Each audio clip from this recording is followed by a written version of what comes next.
Accountants of India, being the world's largest accounting body after the successful hosting of WCOA 2022 and Global, proudly presents before the World Forum of Accountants 2025.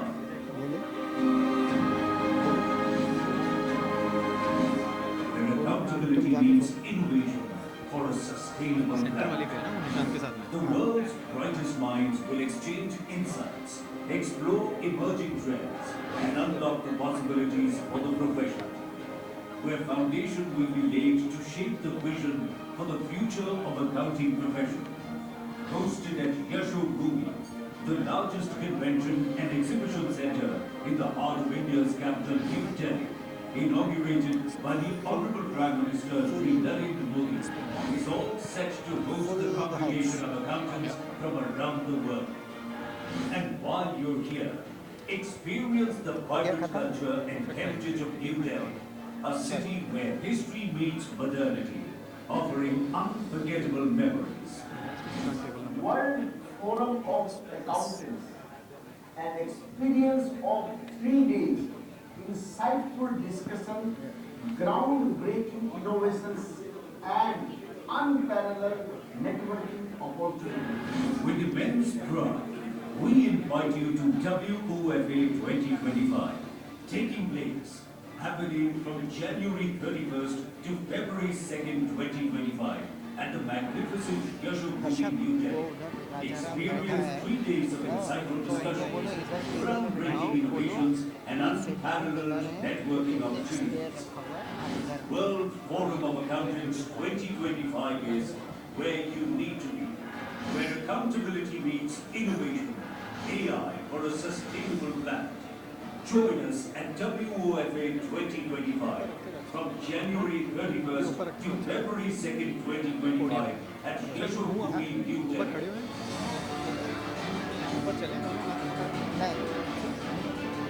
For more details, visit wofa.icai.org. Good evening, ladies and gentlemen. A very warm welcome to the Business Leaders Forum 2024, proudly presented by the Institute of Chartered Accountants of India, Singapore chapter. My name is Nikhil, and I'm delighted to be your MC for this evening. And I am Sanjay, equally honored to host this prestigious ICAI event along with Nikhil. Tonight, we have a dynamic theme, Invest in India, with a stellar lineup of speakers, dignitaries, and panelists. This evening is not only about intellectual exchange, but also about fostering relationships and creating meaningful connections.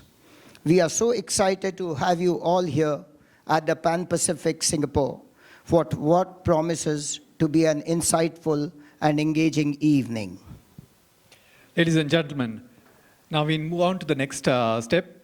It is with great pride that we welcome our esteemed special guest, Mr. Neil Parekh, nominated Member of Parliament of Singapore. Mr. Dheeraj Khandelwal, Chairman, ICAI Committee of Members for Industry and Business and MSME and Startup Committee of ICAI. We now proceed to the ICAI motto song, a reminder of our shared values and vision. May I request everybody to rise and join us in this tradition. Thank you.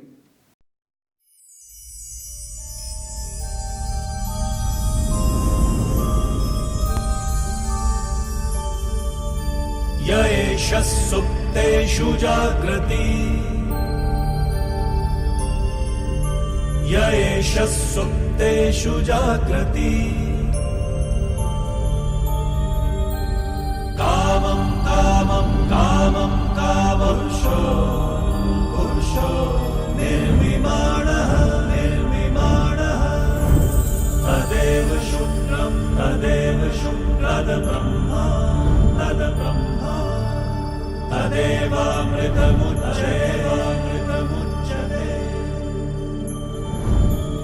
Tasmin lokaha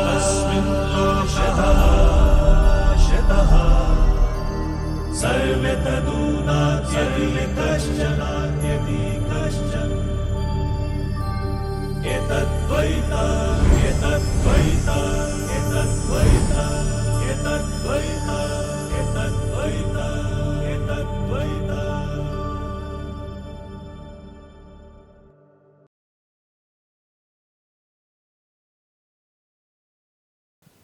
Thank you, everybody.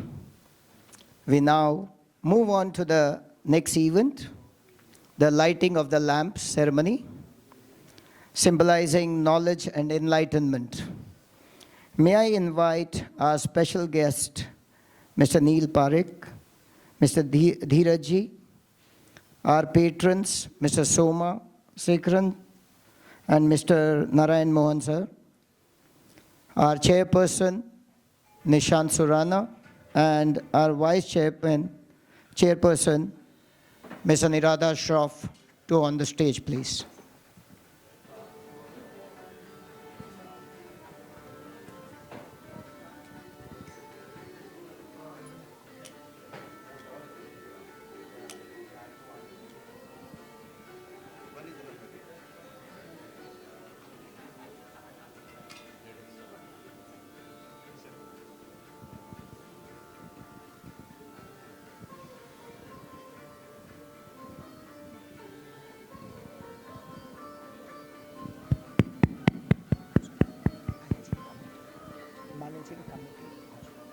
Managing committee.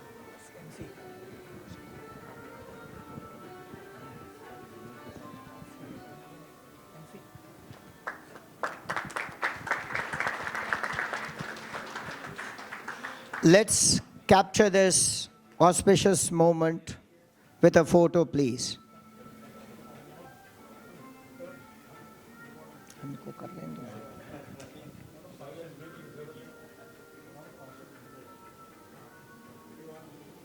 I request other managing committee members to also join us on the stage for a group photograph, please. May I request?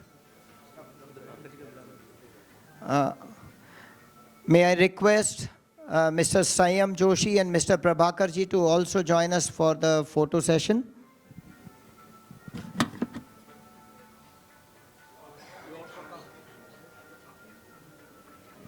Thank you, everyone. It's now time to honor our special guest. May I request our chapter patron, Mr. Soma Sekran and Mr. Narayan Mohan, to be on the stage, and Nishant, Anuradha, please stay on the stage.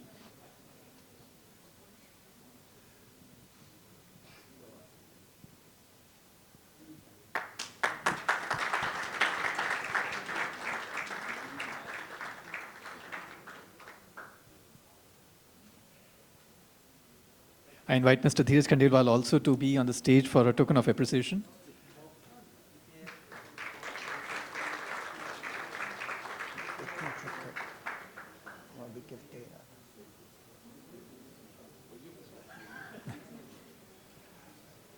Request Mr. Nishant and Ms. Anuradha to please.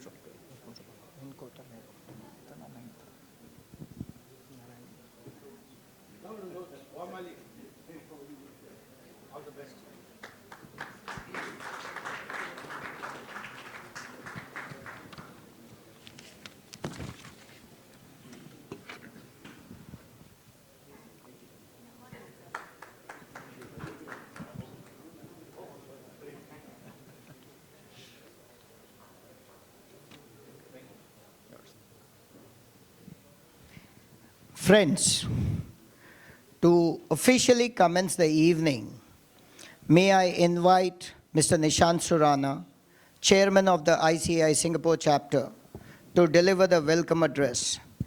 Please join me in welcoming him with a big round of applause. Thank you.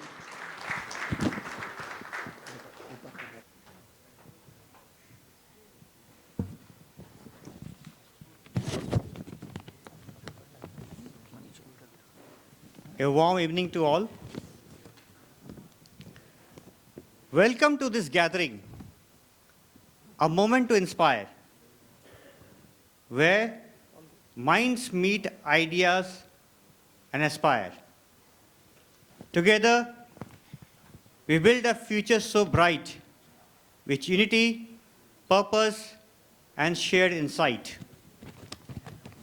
A warm greetings to Mr. Neil Parekh, representatives from High Commission Office, Mr. Sayyam Joshi and Mr. T. Prabhakar, ICAI President C. Ranjit Agrawal ji, who will be joining us virtually, CA Dheeraj Khandelwal ji, our Central Council member from ICAI, and other dignitaries present in this room.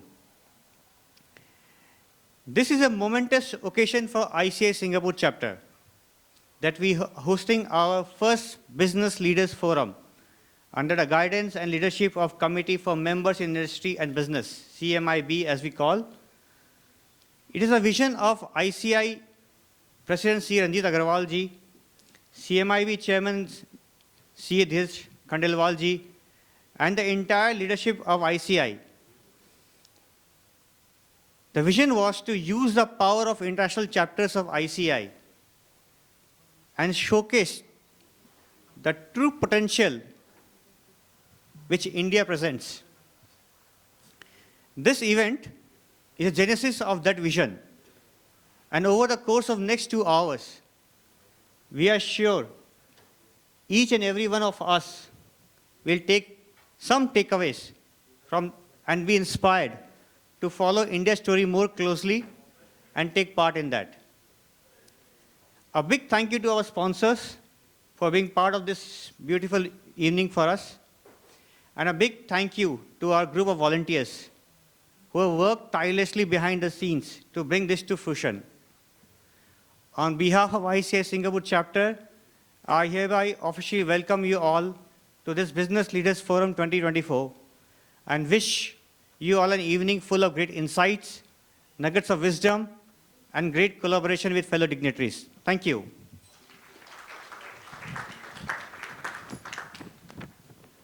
Thank you, Nishant, for setting tone for in the evening and for your inspiring words as always.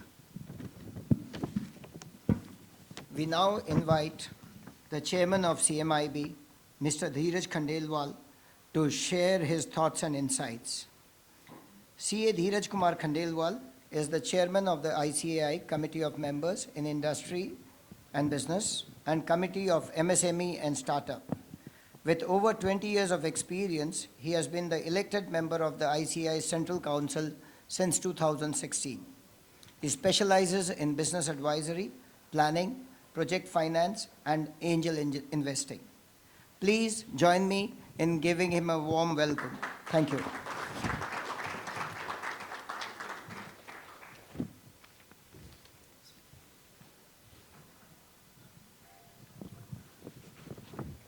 Good evening, everyone. Good evening. Thank you. Dignitaries for this particular, program, and the chief guest for today evening, the Member of Parliament, Neil Parekh ji, the representative from the Embassy, Sayyam Joshi, T. Prabhakar ji, the chairman of this particular chapter, this event is happening, and I know this from last 1 month. He's working hard for organizing this event, had a number of meetings, and a lot of effort put by chairman as well as the vice chairperson, Anuradhas, Shroff. So big round of applause for both of them also.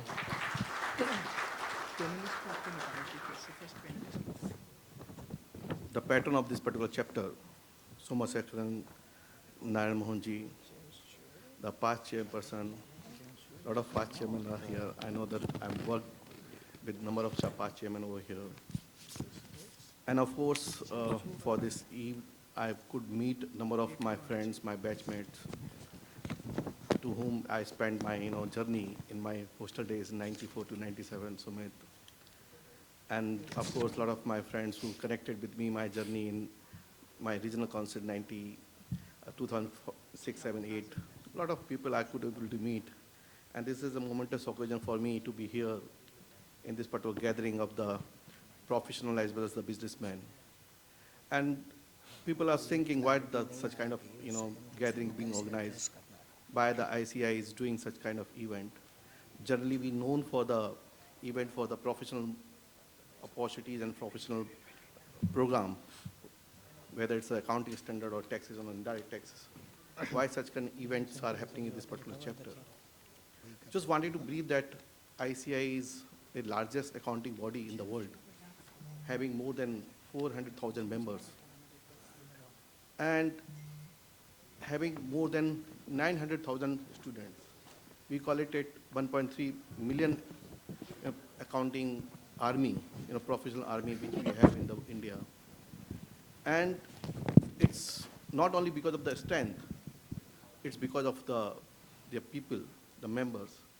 And we have around 40,000 such members are settled across the world abroad, and which is settled down in most of the 52 chapters.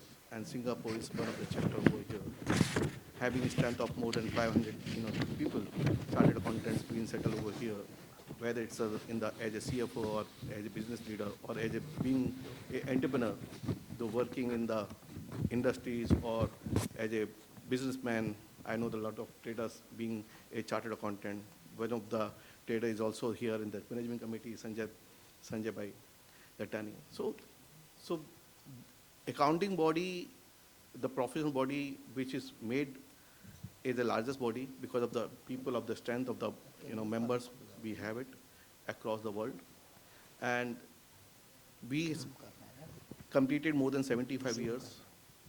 We set up in 1949, before our constitution being adopted in 1950. And since then, we're working for the profession and the growth of the economy also. And from last decade, we're working for the country because we set up our committees rather than only being the professional update and knowledge. Now we started for the policy implementation side. And being committee chairman of the committee of member in industries, I can say that the committee is working for the professional, those are industries and business, and recognizing them by giving the award. We started award in 2007, and happens to be a creator of this particular award in 2007 when I was the chairman of the CMIB in regional, and since then it is continuing it. And I'm happy to announce that people always feel that the people of the chapters, people of the settled across the world, how they can get recognized. And we categorize the separate category for them, the member in overseas, and that's open for all of you guys. Please fill your nominations for recognition to get the highest award from your alma mater from ICAI. And not only this creating award, this committee is the largest committee in the institute because the 60% members belong to this particular committee. Because out of 400,000 members, the 60%, 240,000 members belongs to this. And the generation is coming, the 60% or 70% people are joining the industries, or business, or startups, or MSMEs. Hardly people are coming to the practice side. But the volume, such which we have it every year on year, we know that most of the people who passed in before 2000, witnessing that the present percentage was 1%. Now it's close to 10 to 12% are the result are there. And because of the demands in India, the growth in India, not in India, and demand of the people of the Indian chartered accountant across the world, and which witnessing that India, particularly keeping in high power that we chartered accountant can get more and more work for the global side. And coming to this particular business summit, business forum, I'm happy to note that the Singapore chapter initiated this new initiative along with the Nishant, Anu, and their entire team, and they worked hard. And let's this work keep rolling over, and in next 2 hours we're going to witness a lot of initiatives or lot of key insight of the business, how the business is growing in India, how the Singapore we can work together.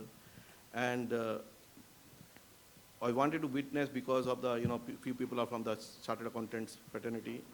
In this committee, we started the MDP program Management Development Program, and with the ISB, those are looking for the MDB certification from the ISB. That link is still open.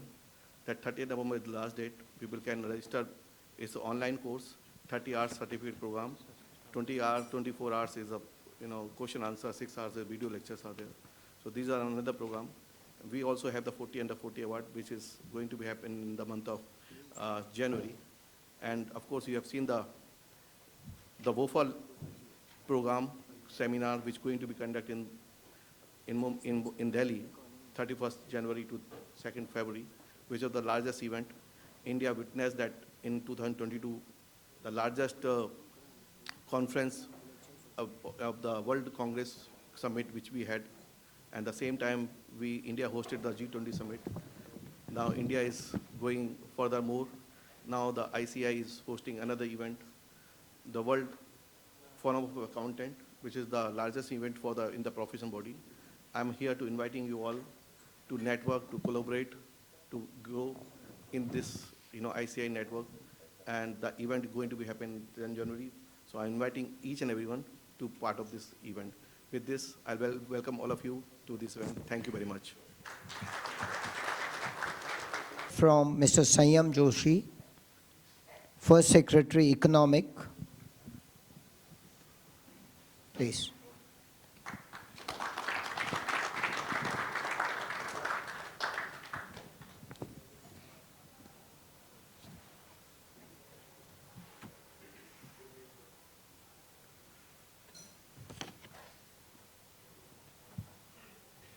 Mr. Neil Parekh, MP, Member of Parliament and Chairman SICI,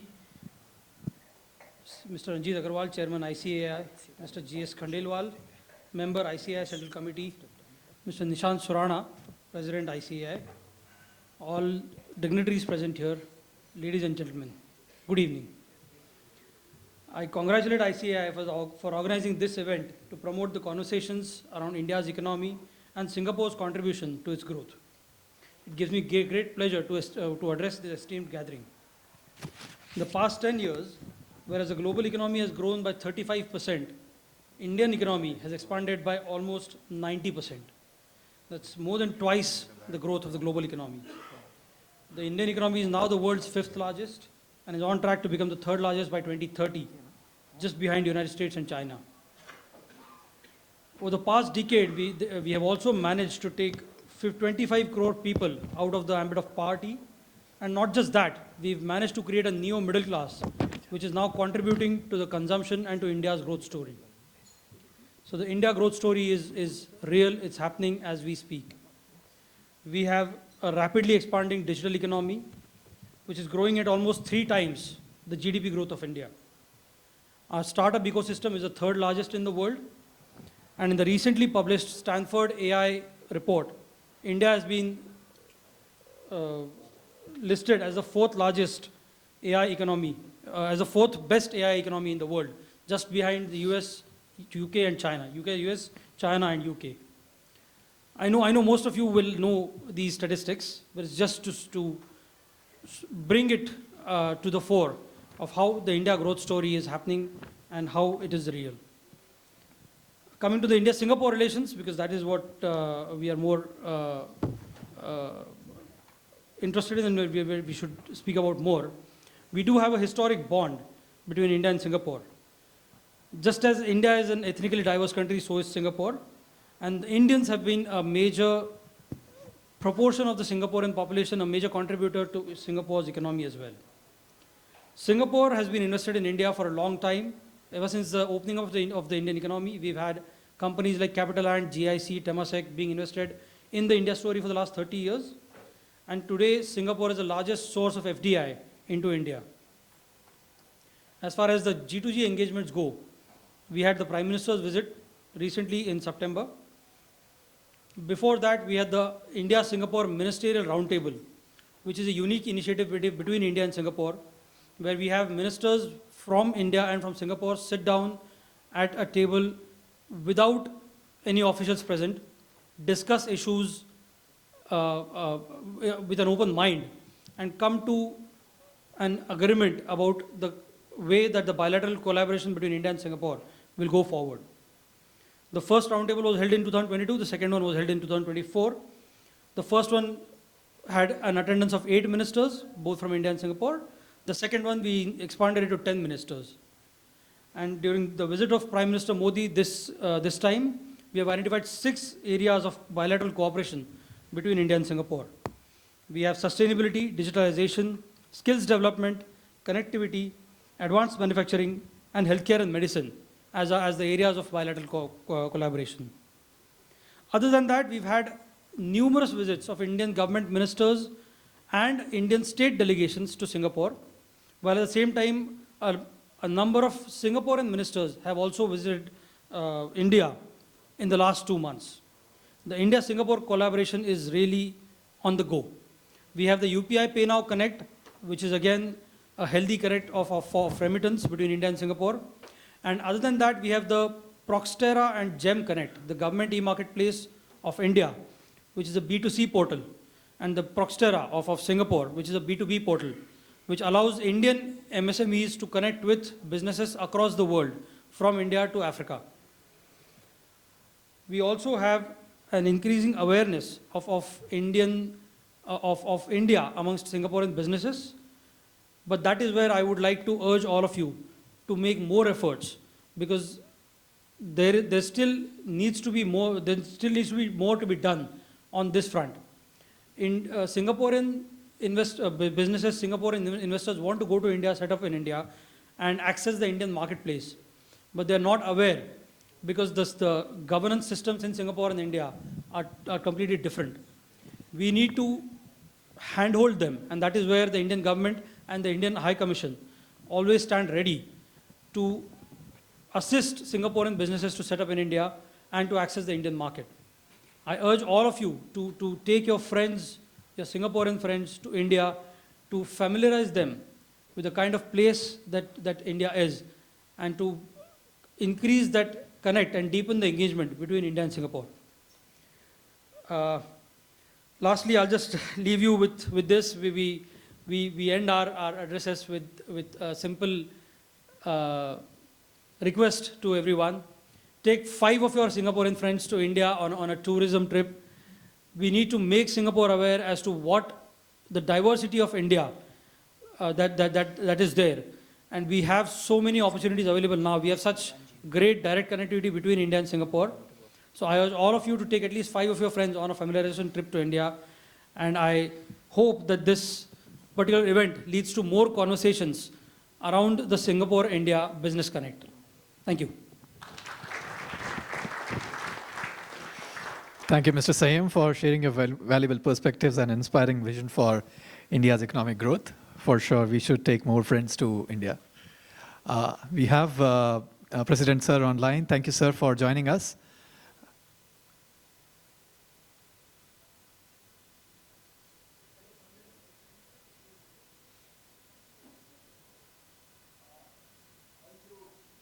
Very much, very respected the chairman of the Singapore chapter, Mr. Surana, and his team who are working so hard to make this program. Dinesh Khandelwal from ICAI and the chairman of the CMIB who had organized this meet of the CFO and the CEO of the Indian Institute of Chartered Account and other places, and we have come together at one platform to discuss and debate and deliberate how India and the Singapore has a close and direct relationship, how the investment opportunities are there, and how Indian CA are thriving in Singapore and making us proud as a Institute of Chartered Account India. Of course, Singapore has the $400 billion US economy and more than 6 million people. But if you compare to India, we have like 7.5% growth rate last quarter. We have become the 4th largest economy, moving towards the $5 trillion economy in the world. And India, who has now grown up in last 10 years so fast that we have now 1.4 billion people, and we have the world's largest and youngest tech-heavy population of the world. And more so, recently the Prime Minister has taken a call that the Singapore must have a office, as a Invest India office, so that how Singapore investment can come to India as a growing nation, as a fastest growing nation of the world. And more so, if you see, India has already become the third largest startup ecosystem, where more than 1,44,000 startups are operating in India. And recently, more than 300 startups were registered in India. Majority of them were on generative AI. So the young people in India are working, and they are like ushering into the startup ecosystem in the generative AI, which is a very, very positive sign. India has also started the manufacturing facility in semiconductor. India has also taken a giant leap as far as road infrastructure, airport, and the various other infrastructure is concerned. It's a huge infrastructure spend India is doing, and that's why the end result is the culmination in the growth of the economy and the growth of the per capita income, which now we have $2,500 per person is a per capita income compared to the other developed nations. But very soon, the 2047 target the India has taken as a developed country, this $2,500 per capita income has to be more than $15,000 per person. So on these fast-changing environment, India has also recently set up a gift city in IFC, Gandhinagar, Gujarat, where all the offshore benefit which Indians are getting outside India should be made available to them as far as 10-year tax, holiday of income tax is concerned, single window clearance is concerned, lot of other financial benefit in the rate of interest in the bank loan and other projects, whether the GIFT Nifty is concerned, financial market is concerned, various fund houses are setting their offices concerned. All these developments are taking place in GIFT City Gandhinagar in India. So my major thrust on this day, when all the CFO and CEO are gathered in the Singapore, and it is the initiative of the Singapore chapter, I think for the first time, we have invited all of you just to ponder over the growth prospect and the growth momentum in India, and how you can leverage your investment, your client investment in India by sitting in Singapore. As far as Indian chartered accountants are concerned, let me tell you, the Institute of Chartered One India has now 400,000 members and 950,000 students, making us the world's largest accounting body. And in our institute, 400,000 members comprise of every third member in India is a chartered accountant, is a women chartered accountant. And in 950,000 students, the 44% of the students are girl students pursuing chartered accountants.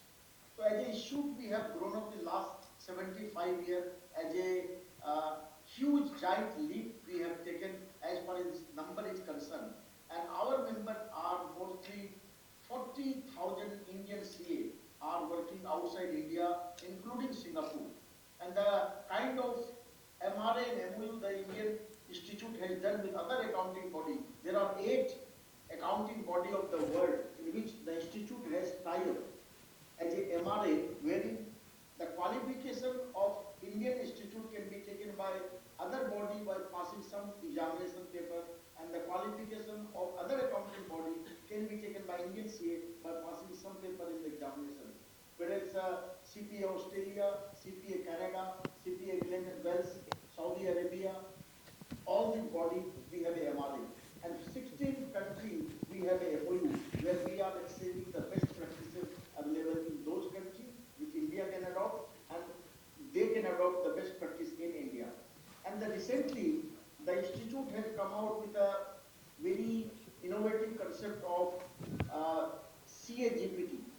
Now in the CAGPT also, we have developed a platform where all the stuff of the Institute, study mate, suggested answer, RTP, question bank, or publication of the ICAI, working auditing standards publication, guidance note, all these things we have downloaded in the CAGPT, and we have given this to our student and member free of cost, where with the fraction of second on the click of the button, all these informations are available to the student and the member with the ring-fenced mechanism of ICI, where they are not searching the Google, but whatever we have downloaded in the system, from that system they are answering through ChatGPT.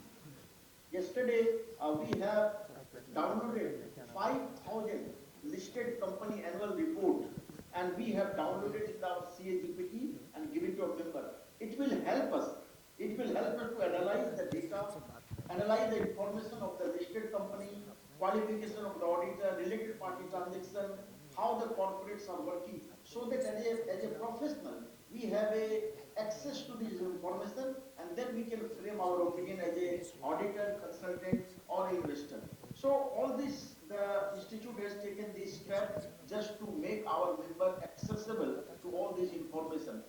In the Singapore, the Institute of Singapore, Chartered Accountant of Singapore, has also recognized the degree of the ICI, and they have started giving since last 2 years the associate membership of the Institute of Singapore Institute to any member of the ICI who are residing in Singapore for 6 months and above, without any examination, without any other consideration. They are giving associate members. That is a huge recognition of the Indian Chartered Accountancy course in the country of Singapore. So my premise on which we have joined today as a member in industry, mostly you are there, and in our institute we have two kind of membership: member in industry and member in practice. All the balance sheet, all the financial statements which are prepared based on the accounting standards, which are facilitated by the member in industry, and the same financial statement are audited based on the auditing standards done by the member in practice.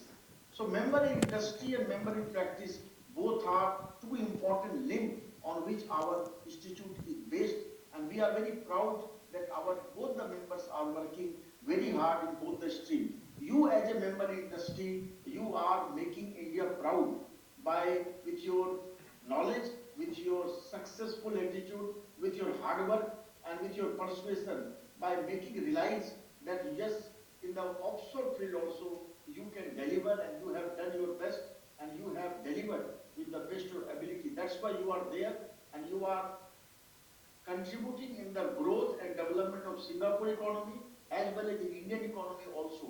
So we as an institute are very proud of you. Today it's a meet where you can discuss and debate how you can advise the client based in Singapore, how growth opportunity, investment opportunity in India, how you can be their consultant advisor, and how you can persuade them to look towards India also while being there, because you also are missing your homeland, your home country. We know you are successful there, but at the same time there is a miss. There is something you miss there, and that is the remembrance of home country, homeland. So it's just a payback time. By being there, being a successful entrepreneur, successful executive, successful manager there, how you can pay back to your country, and in return pay back to your ICI by persuading them to invest in India, work in India, and look towards India. As far as this chapter is concerned, which has got in 2-3 occasions the best chapter award. 2009 this chapter was set up, and since then this chapter is working by bringing all our chartered accountant members at one place, being a bonding, developing the bonding, educating them, making so many seminar conference for the knowledge upgradation, and also facilitating the link between ICI and the Singapore. We believe every chapter of ICI is an embassy of ICI. They are working on behalf of the ICI as a bridge between a link between the two countries, and that's the Singapore chapter is doing. I am very, my compliment and congratulations to Surana and his team for the wonderful work this year. Also, they are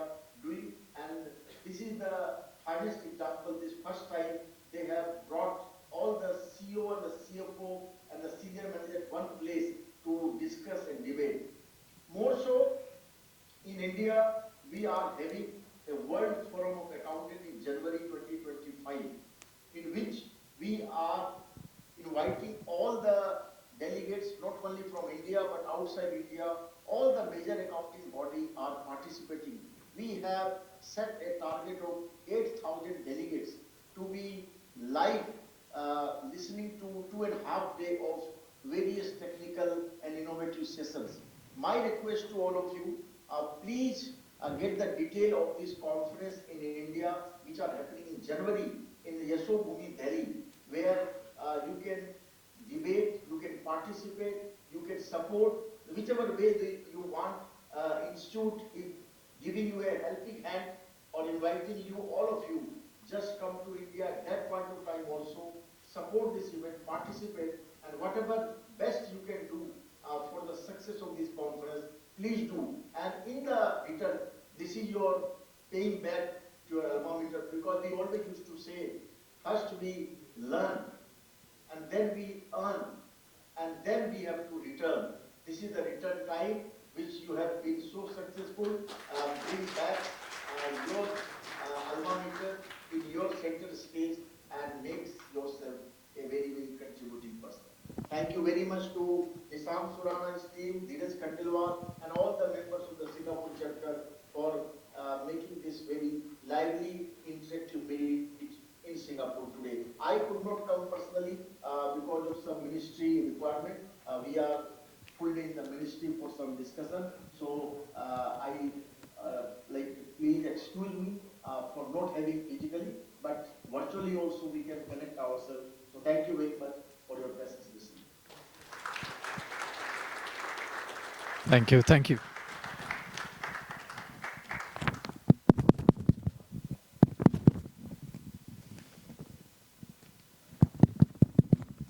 Thank you, President, sir.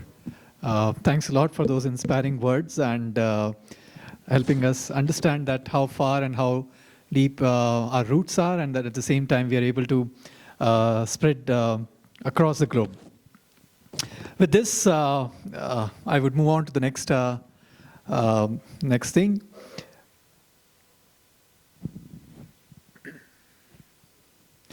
We are privileged to have Mr. Neil Parekh as our special guest tonight. Mr. Neil is a partner and head of Asia, Australia, and New Zealand at Tikahau Capital. He's also concurrently serving as CEO of Pegasus Asia, which is listed on SGX. Prior to his current role, Mr. Neil was a CEO, Asia for National Australia Bank. Mr. Parekh takes an active interest in fintech and currently serving as a director of Elevendi.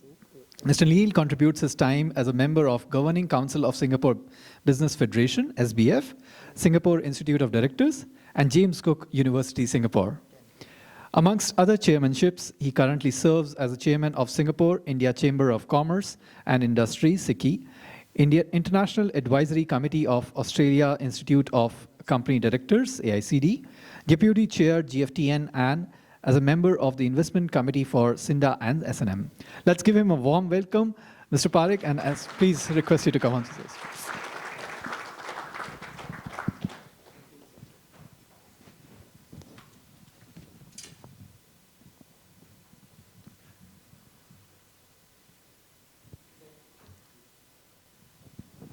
Mr. Nishant Surana, Chairperson, ICAI Singapore Chapter. First Secretary Economic, Mr. Sayam Joshi. First Secretary Commerce, Mr. T. Prabhakar. Esteemed members of the Institute of Chartered Accountants of India, Mr. Dheeraj Kumar Khandelwal. And of course, Mr. Narayan Mohan, my very good friend. Fellow members of SICCI, ladies and gentlemen and friends, a very good evening to all of you. I'm honored to stand before you at this prestigious Business Leaders Forum 2024, hosted by the Institute of Chartered Accountants of India, Singapore chapter. This evening brings together an exceptional group of individuals who share a common interest in strengthening the Singapore-India partnership. Together, we can explore how we can collaborate more closely in areas such as technology, finance, and sustainability, and create long-term synergies that will benefit both nations. As we reflect on the 60 years of strong bilateral ties between India and Singapore, it is essential to highlight the invaluable contributions of the Singapore Indian Chamber of Commerce, SICI.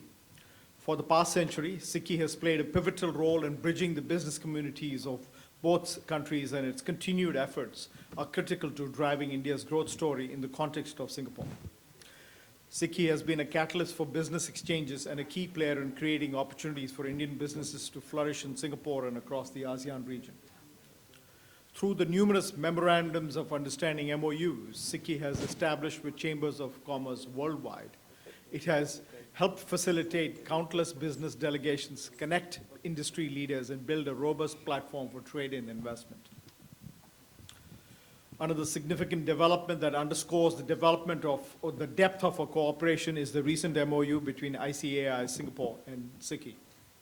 With over 100,000 global members, and probably more, ICAI's collaboration with SICI will undoubtedly be a game changer for both of us.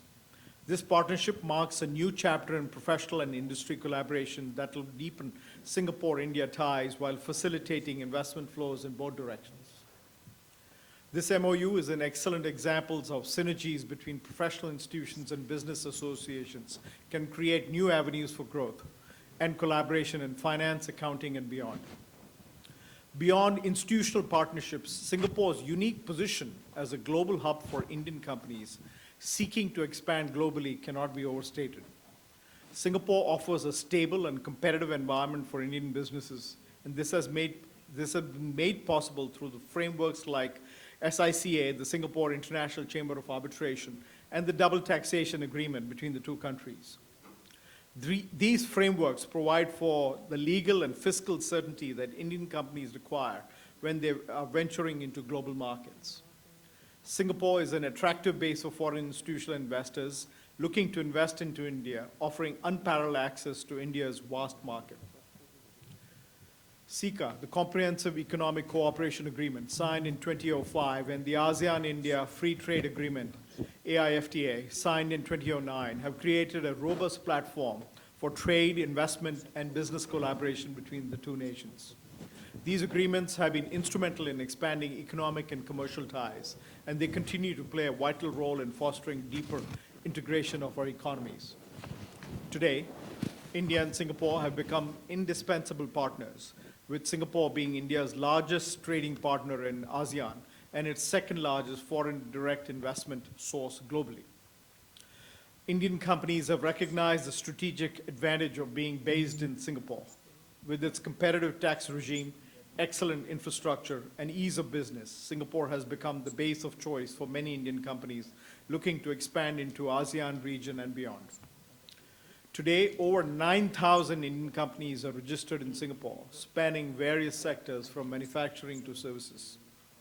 This growing corporate presence is a testament to the close economic relationship between our two nations. Moreover, the Indian banking sector in Singapore has grown significantly, with 9 Indian banks operating in the country, including Bank of India, Indian Overseas Bank, UCO Bank, ICICI, HDFC, Kotak, among others. The presence of these banks, particularly with the qualifying full bank status, QFB status, granted to both State Bank of India and ICICI, has further facilitated the movement of capital, the expansion of business, and the financial integration between India and Singapore. As we look ahead, and we see immense opportunities for deeper cooperation. With this dynamic and rapidly growing economy, India is positioned to become the world's 3rd largest economy by 2030.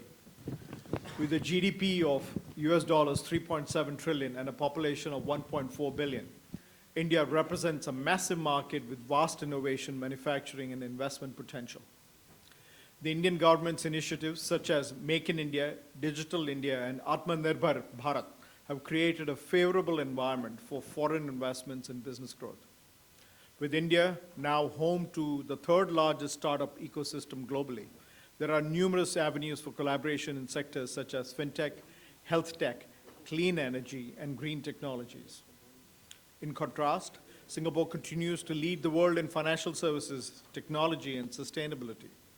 As the world's 4th largest economic hub, Singapore has the expertise, infrastructure, and regulatory environment that can help Indian businesses scale globally and innovate.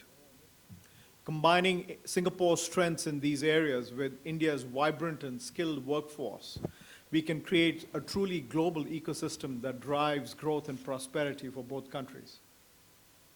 I would like to take this opportunity to express once again my deep appreciation to the distinguished dignitaries from the Indian High Commission and speakers from Invest India. Your unwavering support and commitment to strengthening the India-Singapore partnership are invaluable, and we are grateful for your presence here today. In closing, as we engage in conversations this evening and beyond, let us remember that the future of the India-Singapore relationship is in our hands. By continuing to forge new partnerships, creating business opportunities, and fostering innovation, we can shape a future that is not just brighter, but also filled with immense potential for growth and success for both countries. Together, we can unlock the full potential of this remarkable bilateral partnership and create a path of sustainable growth and success. Again, thank you for the opportunity to speak at such a distinguished forum. Your presence and participation here today are deeply appreciated. I look forward to the discussions ahead and the exciting opportunities for both Singapore and India. Thank you. Thank you, sir. Thank you for those inspiring words. And then, of course, the collaboration has been increasing and improving as we speak and day by day. With this, let's have a quick video on the growth story and how India is becoming the manufacturing hub.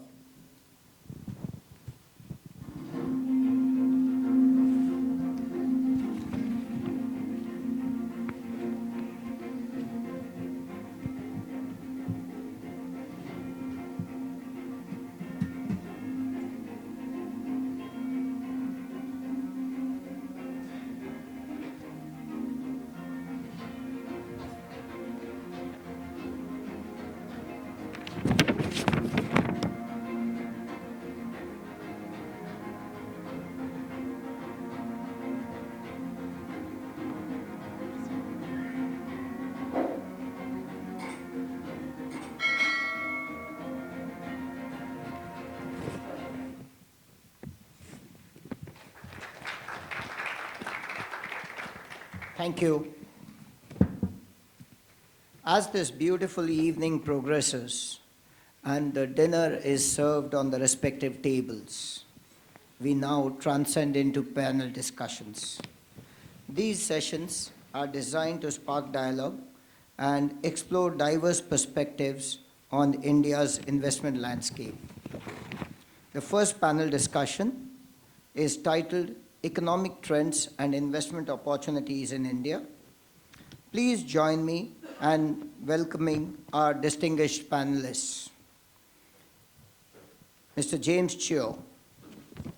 James is a Chief Investment Officer, Southeast Asia and India for Global Private Banking and Wealth at HSBC.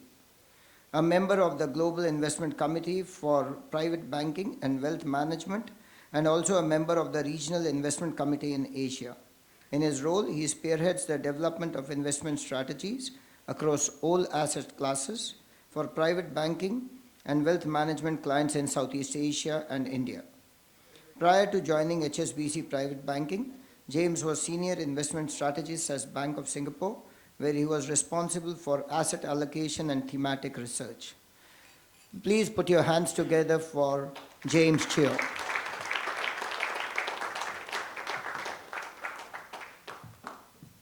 Thank you. We also have Mr. Raja Singh Khurana as the next panelist.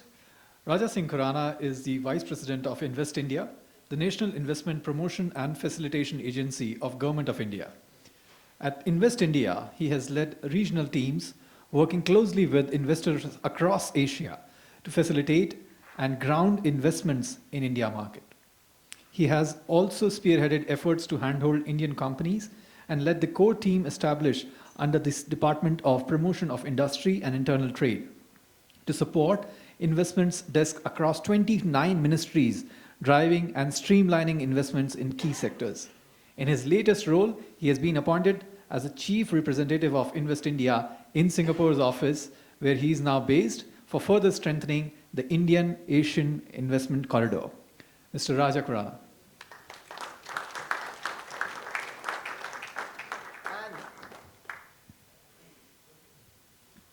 And the panel will be moderated by Mr. Kaustav Sen. Mr. Kaustav Sen is currently Managing Director Partner with Alvarez Marshall, based out of Singapore. Kaustav specializes in large-scale transformation and operations improvement programs. His track record of growth and performance improvement draws upon 21 years of consulting and industry experience across sectors. In addition to consulting, Kaustav has held leadership roles in industry, holding positions such as Chief Strategic Officer and Chief Executive for large corporates. He has also been a part of the prestigious Tata Administrative Services. Ladies and gentlemen, please put your hand together for Mr. Kaustav Sen.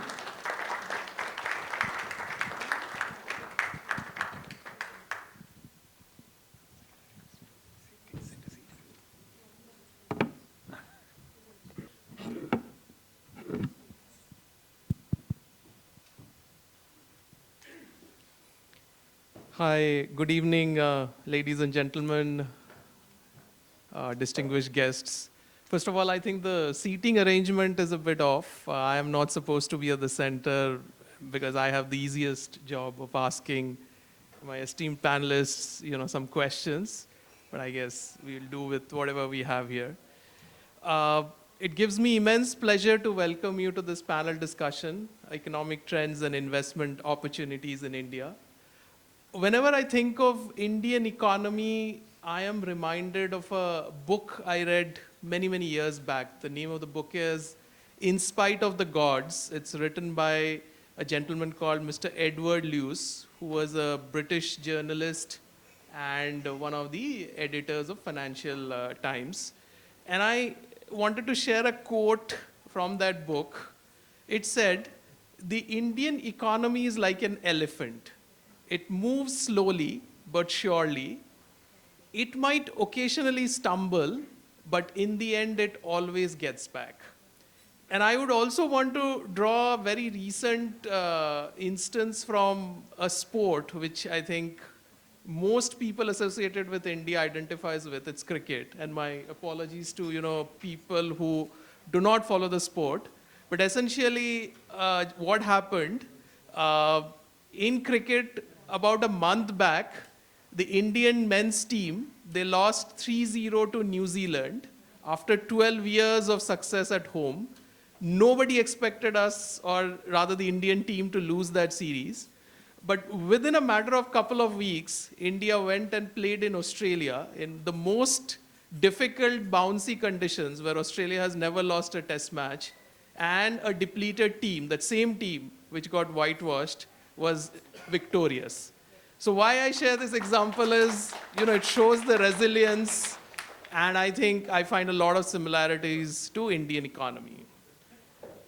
We heard quite a few interesting facts about the Indian economy. I will quote a couple more. Please do not ask me the source for this, and it gives me, a lot of trepidation to share facts in a room full of distinguished chartered accountants. But that's how consultants are, so my apologies. But again, I was reading somewhere that at the end of year 1000, or rather the end of the millennia, India contributed 30% to the world's GDP then. Again, I don't know what is the source, but maybe intuitively not very difficult to believe given the riches of the empire. It came down to about 4% in 1947 when India gained its independence. But again, today it's on an uprising curve, about 8%. And we heard, right, we have become the 5th largest economy in the country. So some very exciting things are happening, and we will know from the horse's mouth, Raja is here, about some of those developments. And the last point before I move to the panelists, I think, again, something very exciting happened. We heard that, there was a call for every Indian to take 5 of their Singaporean friends. I think that's a fantastic initiative. And one interesting fact, India is a country that speaks more than 19,000 dialects.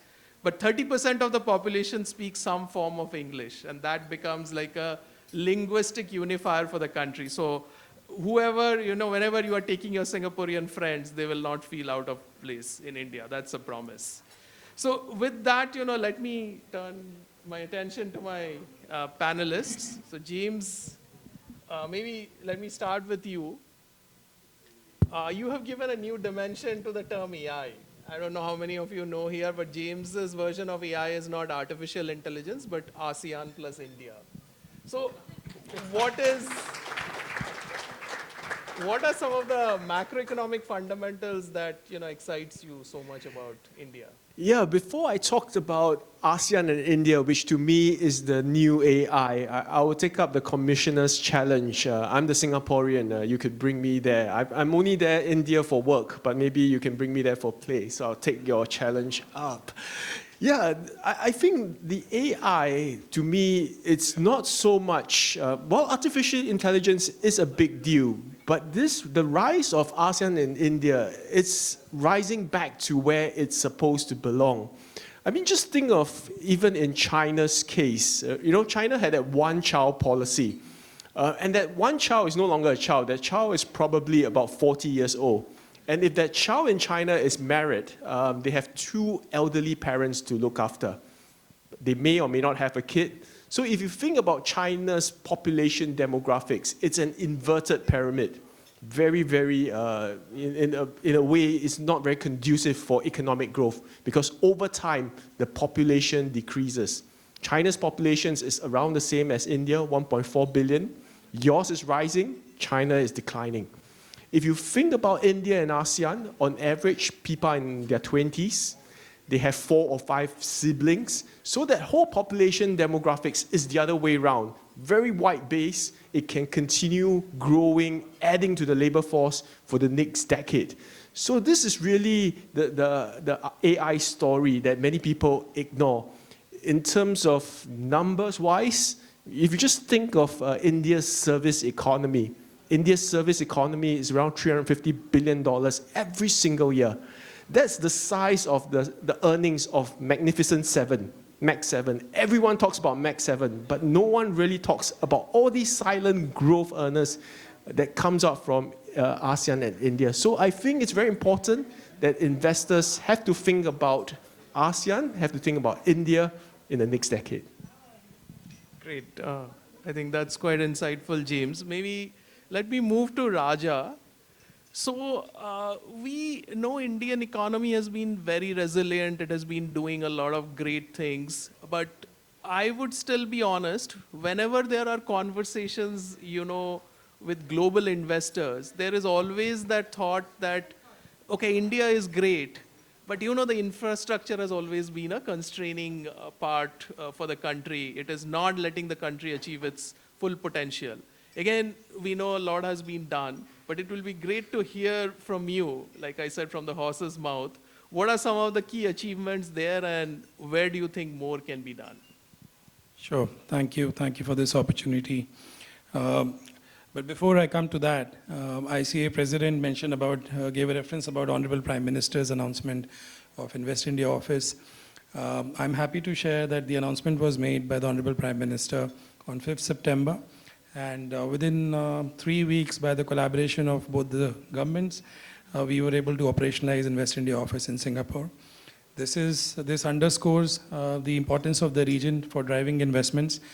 This is our first overseas office. We have picked up Singapore as the location for our first overseas expansion. So happy to be here. And coming on the subject of infrastructure, we realize that infrastructure is the backbone of any economic development, and that reflects in our numbers also. If you look at the annual spend that we used to have on infrastructure, it has grown 5 times. If you look at as a percentage of GDP, it has doubled in the last 10 years. Now the interesting thing about that number is we are spending about 120 billion right now as our annual spend on infrastructure, and that is very visible when you go to the country. And I would like to draw from what Mr. Joshi referred to. Once you visit India, you will see it for yourself. And the multiplier effect, whether it is road, rail, ports, airports, is visible everywhere. We have doubled our number of airports in the last 10 years. We started, in a decade, we were at 74 airports. In the last 10 years, we are at now we have 158 airports. We have doubled our port capacity at 1650 million metric tons. If you look at the World Bank Logistics Performance Index, which actually gauges, evaluate different countries on logistical efficiency, it will come to your surprise that we have a score of now 38, and we have jumped about 20 ranks in the last 10 years. The port average time today in India is 21 hours. In Singapore, it is 24 hours.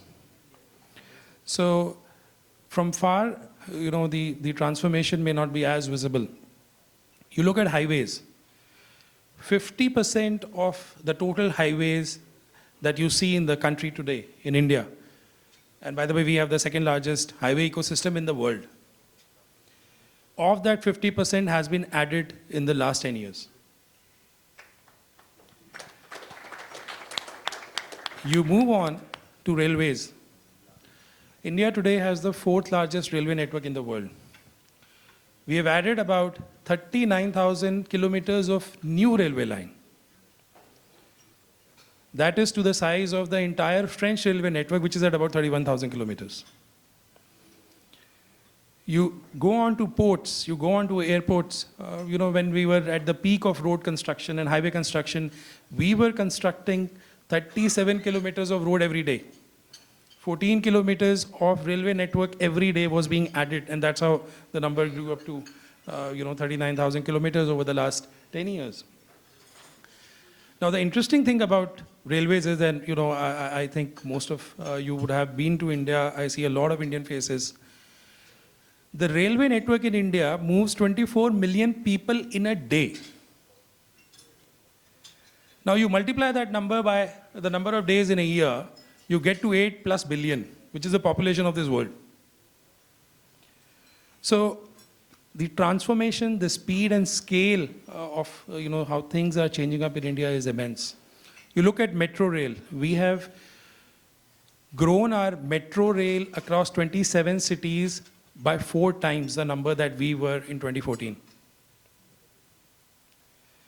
So infrastructure is important to us.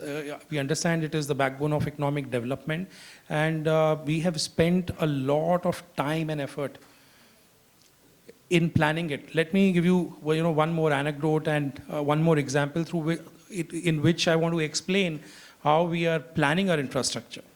Today, India plans its infrastructure on what we call as the PM Gati Shakti model. It is a technological platform. It has about 1,400 layers, starting from road to rail to nearest habitation, airports, pipelines under the ground, everything in a geospatial technological platform. So that, that thing about, that people talk about India, like you were saying, and global investor used to talk about it, but things are changing. That Indian, the country is always under construction. That is something that we used to hear about a few years back. We wanted to change that.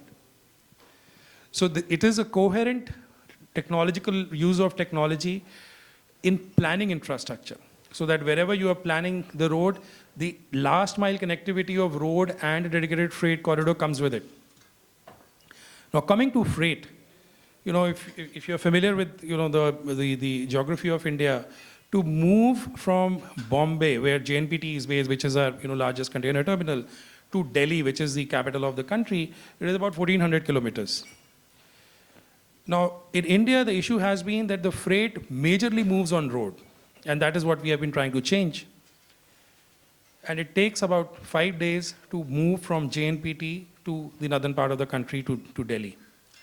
Today, that is happening in less than 48 hours, because there is a dedicated corridor for freight which has been laid down, which has a capacity of over 25 ton. It has double stack operations. The speed has doubled from 30 kilometers to 60 kilometers. So you have doubled your capacity, you have halved your time.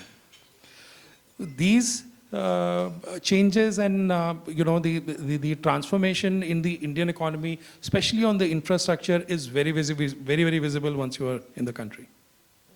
Thanks. I think, Raja, that's immensely helpful. Maybe the next question first, I think it will be good to get the investor perspective from James, and then subsequently, the associated supporting infrastructure perspective from you, Raja. But I think this is a well-known fact to all of us here that the Indian economy, unlike some of the other economies, didn't really follow the traditional curve, as we say, from agri to manufacturing to services. In fact, there was a kind of a pivot from agriculture to services. But now we are seeing a reverse pivot in terms of manufacturing. And we heard some of the initiatives again during the presentation.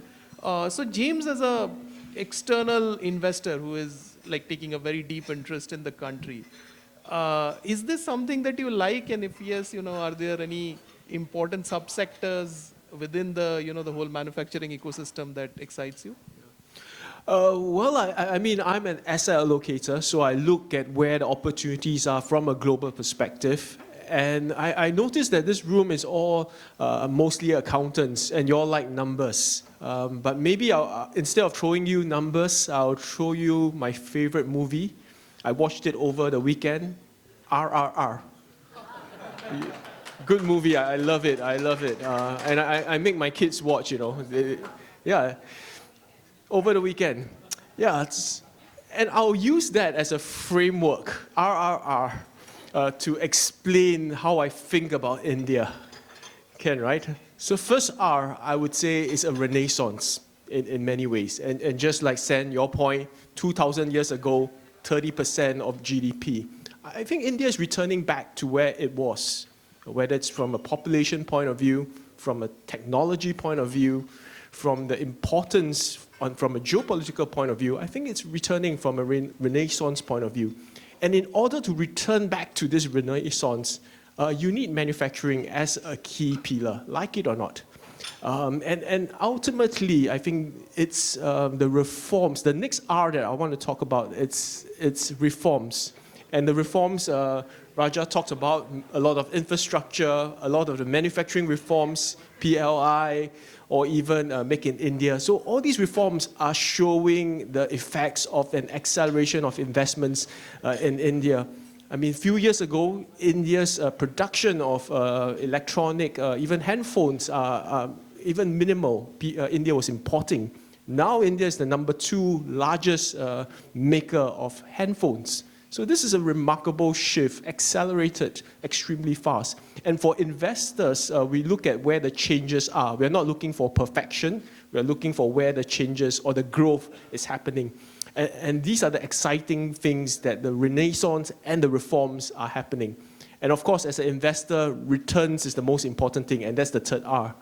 If you look at investing in India, if I had invested in MSCI India 5 years ago, my $1 would have doubled itself to $2.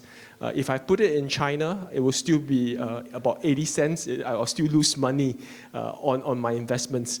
So I would say that India provides, over the last 5 to 10 years, very, very consistent returns. The only place that perhaps could rival is probably the United States. But if I compare like for like, India's stock market returns actually outpaced that of the United States over the last 10 years. So I think from an investor point of view, especially for Asia investors, if they have not invested in India, they will underperform. So I think it's very important that investors take India seriously, because in terms of the allocation weights to India from an investing point of view, many investors in the region are over-allocated to China, lost money, under-allocated to India, which actually made money. So I think this is a mindset shift, and I think the trajectory of India in the years ahead would be very strong. And I would say, just like the movie, RRR, world famous, I think India is going to take the world by surprise. Thanks, James. Interesting. Maybe let me go to Raja on the last R of the RRR, the returns part.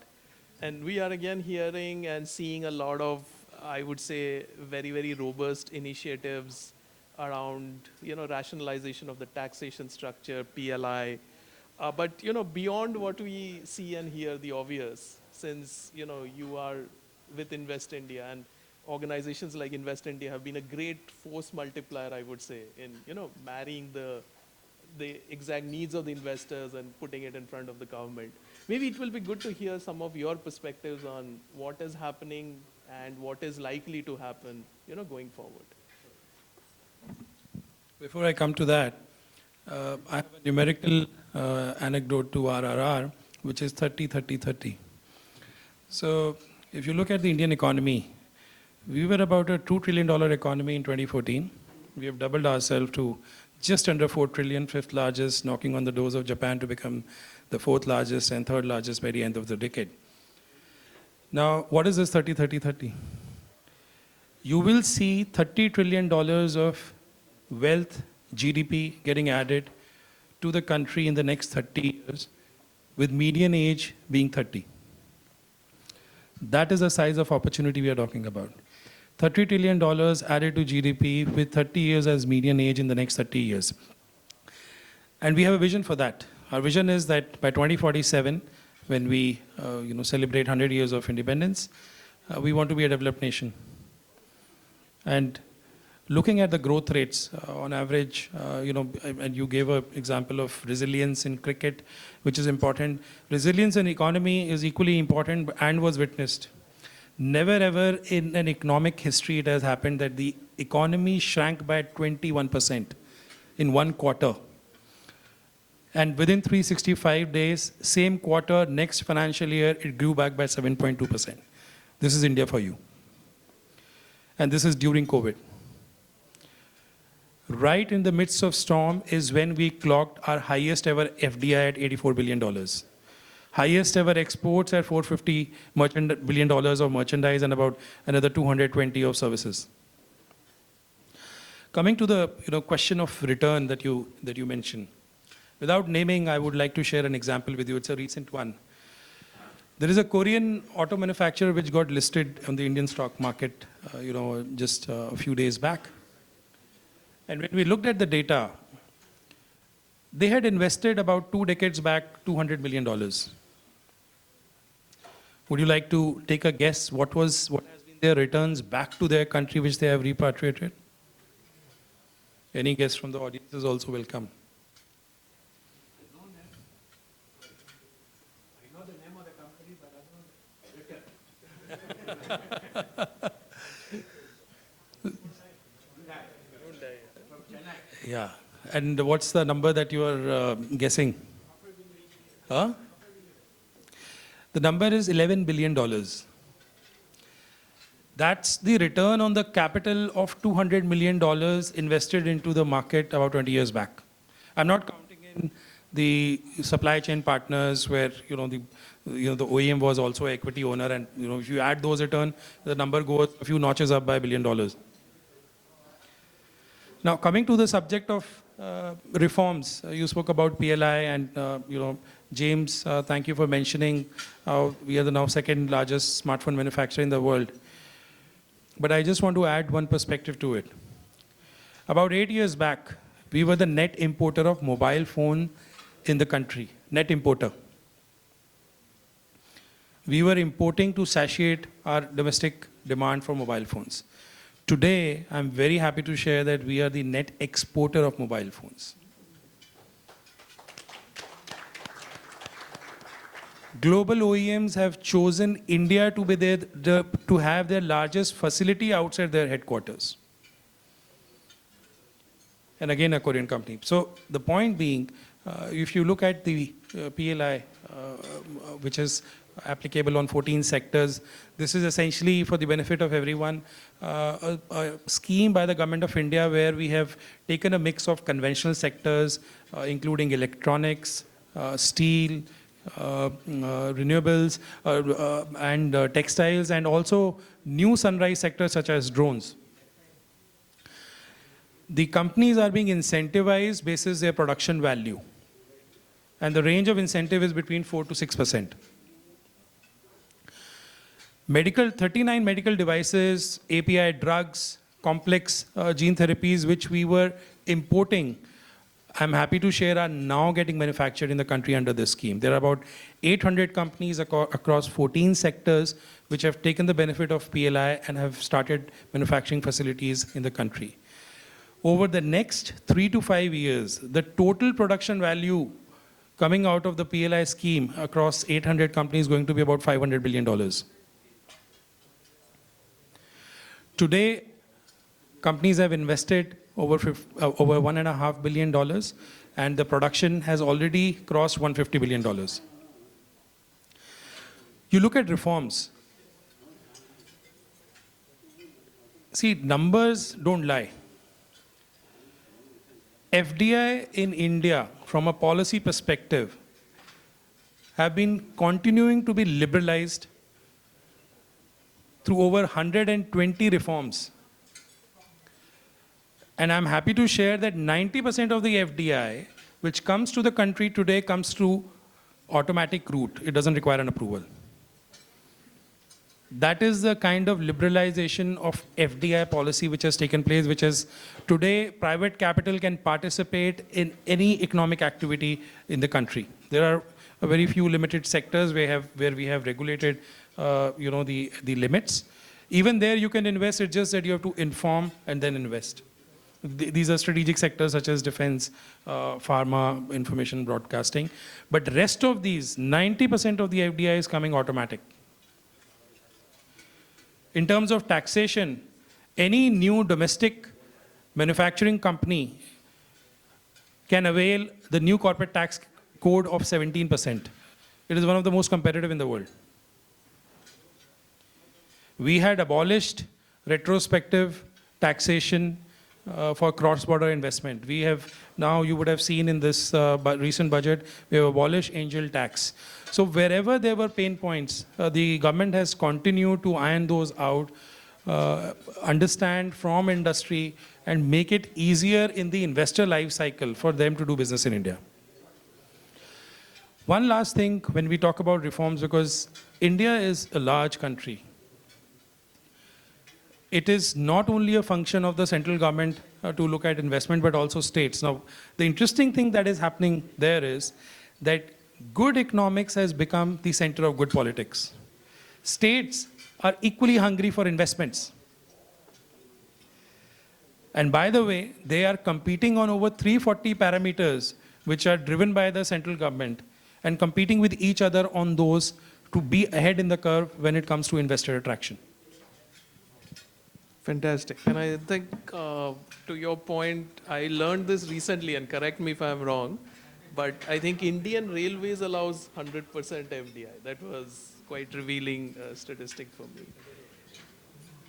So maybe, I think, James, we are reaching a very interesting stage in dinner. So I think, the focus is obviously shifting, and I'm also cognizant of time. There is another panel after this. So maybe just to wrap up, perspective from you, we have all seen, heard, a lot of progress, as Raja and you both mentioned, in terms of Indian economy. But at the end of the day, what we also see, and I'm being a little pragmatic here, is what we call the quote-unquote change management issue, right?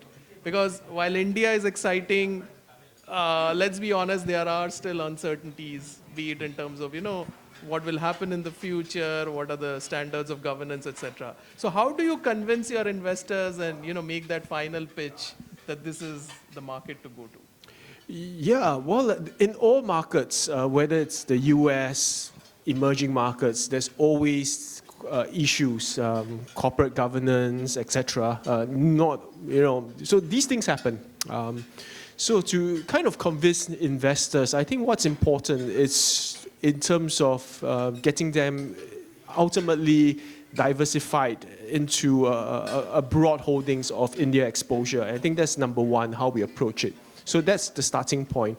And once they experience the growth of earnings, once they experience the returns from investments, once they experience the dividends, the income that they can get, then they would start to get used to it and they will start to increase exposure to India.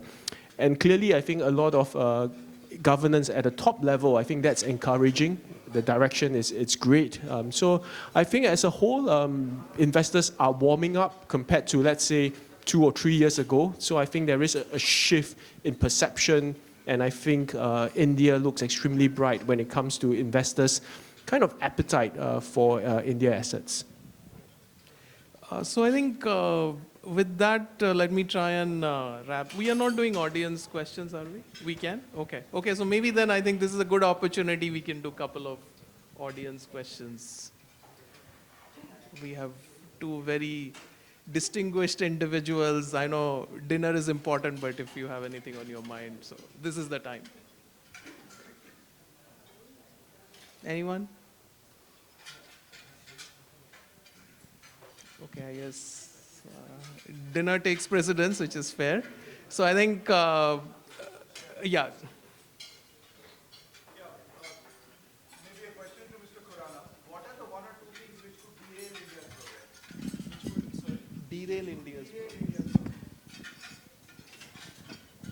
I can't think of any, unless it's a, a natural calamity. But I think we see more of, tailwinds than headwinds. Even if you look at the overall geopolitics globally, tailwinds are adding up in the favor. Our supply chain is expected to further, supply chain diversification is expected to further aggravate after, the re-election after the election in US and how the tariff war is expected to play out. We were a beneficiary of that earlier, and we continue to, expect that would happen. And not just us. If you look at the UNTAD report on FDI, the tariffs have aggravated diversification of FDI to ASEAN as a whole, and as and other countries in Asia which also have benefited from that. I think one area where I think we need to continuously start looking at and addressing it is AI. It's a new subject, and everyone is trying to get their head around it with respect to responsible AI, how it will shape up, what will be its impact on employment, so on and so forth. I think that is, I don't see it as a threat, but I see it needs to be, a calibrated policy response, not just at a national level, but as at a multilateral level, because we don't know in what shape and form that can play out on industry.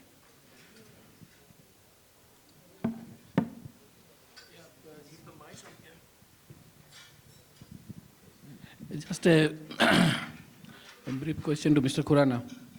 Invest India office is a new office. So if you can just brief, how this office can facilitate the investors back into India and with some comfort. Thank you. I must thank you for the question. You're making my job easier. As I said, Singapore, we picked up as our first country to open our overseas office. And of course, this happened after the Honorable Prime Minister announcement.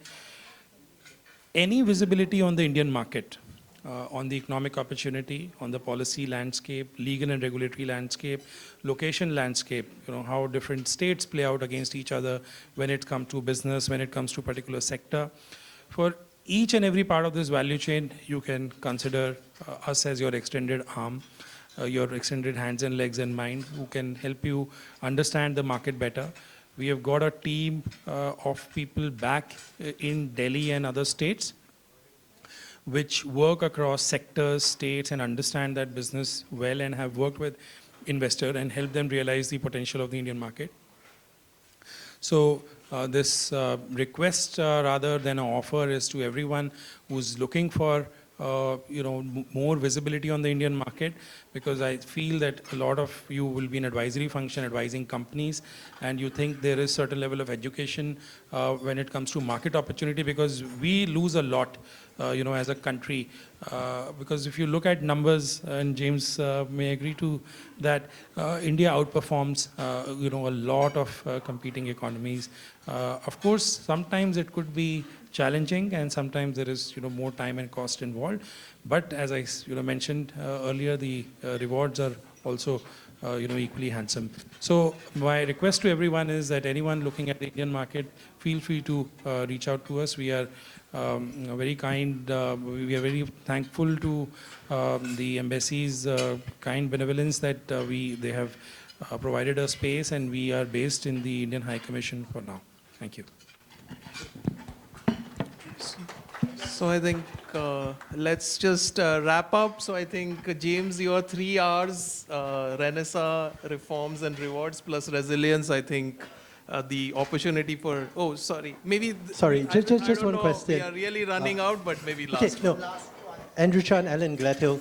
So one of the issues about investments that's great, and I think it's welcome, but one of the issues sometimes faced is you invest in, but when you want to extract the investments and what have you, there are difficulties. For example, if I borrow, I want to take securities or security or charge over Indian securities, there are restrictions. Because long and short of it is this, India, and I can understand this, has strong exchange control laws. They've liberalized it over the years.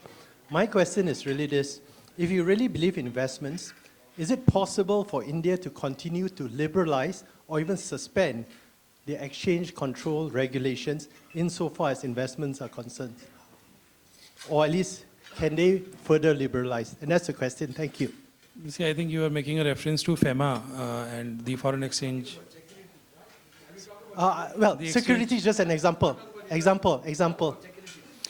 It's just an example of the question. See, of course, the rules will not be suspended. It will be regularized and liberalized further.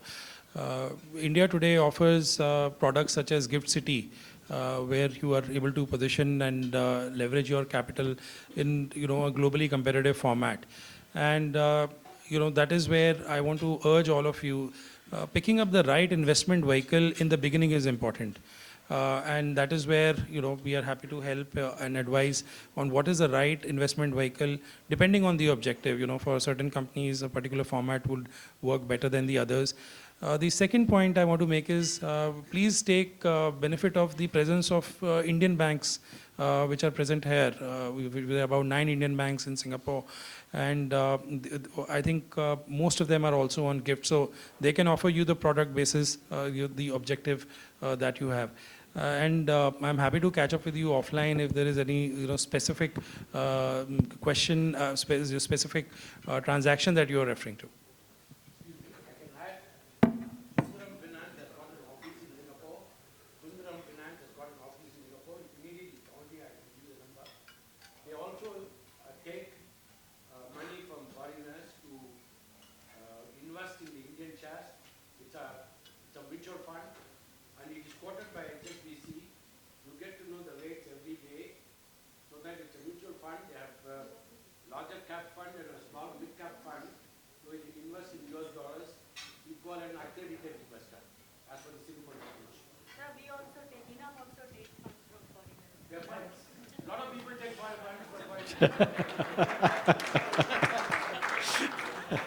I think, yeah. Thank you. Thank you very much.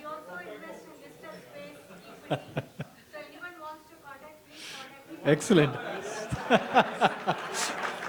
So, thank you everyone. Thank you for the ending. Yeah, thank you very much.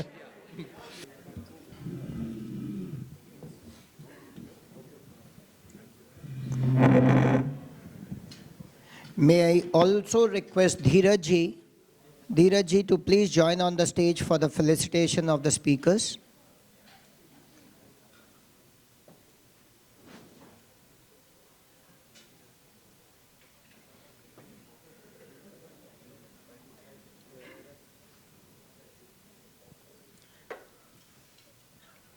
The first speaker on the panel, Mr. James Cheo.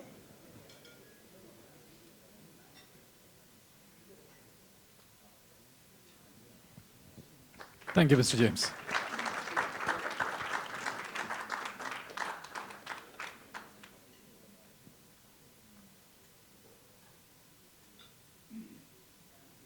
Mr. Raja Singh Khurana.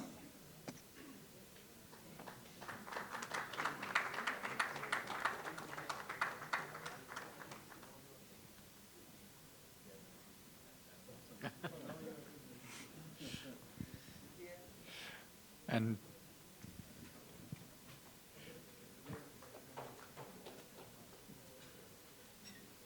Mr. Kostov Sain, thank you for your moderation, and I request for the felicitation.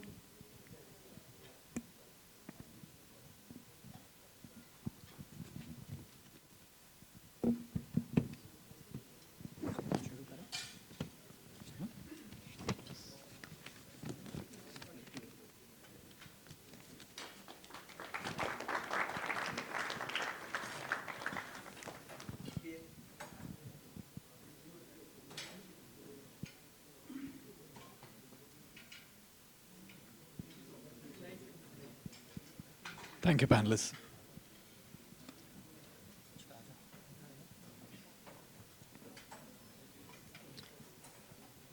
As you guys are enjoying the fabulous dinner on the table served by Pan Pacific, we get into the second panel of the evening.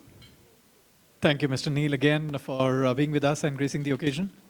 I guess we've had the soups and the appetizers. Now it's the time for the main course. You mean with the session or the food? I guess with the session now.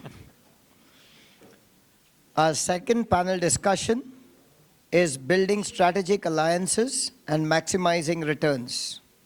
Please join me in welcoming our distinguished panelists for the second panel discussion of the evening. We start with the first panelist, Mr. Dheeraj Khandelwal. We have heard from Mr. Dheeraj Khandelwal. He's an accomplished chartered accountant with almost 20 years of experience, and he has been a member of multiple central councils. He's introduced significant initiatives in accounting profession, and he has engaged international events to foster global business and investments. Thank you, Dheeraj, sir. The second panelist of the evening, Mr. Ashish Wadhwani. Ashish is the co-founder and managing partner of ICAI Ventures.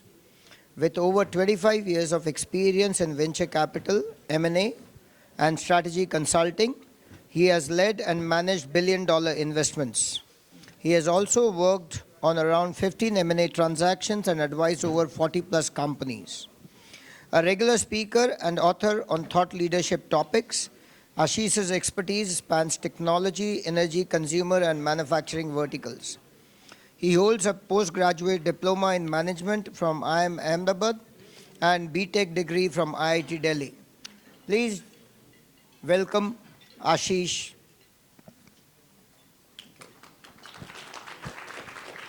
Our third panelist, Mr. Sanjay Mathur. Sanjay Mathur joined ANZ as a chief economist for Southeast Asia and India in 2017. Prior to joining, Mr. Sanjay was the head of economics research Asia ex-Japan at the Royal Bank of Scotland, where he had led the research teams across economics, foreign exchange, rates, and credit. Prior to this, he held senior economic roles at Barclays and UBS. Sanjay has an undergraduate degree in economics from the University of Delhi and Masters of Economics and Finance from the University of Rochester, New York. Thank you, Mr. Sanjay, for joining us.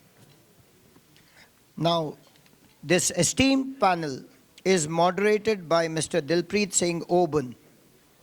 Dilpreet is a founder and partner at Neodruva Consultants and is based in Singapore with more than 20 years of experience in the areas of tax compliance and consulting.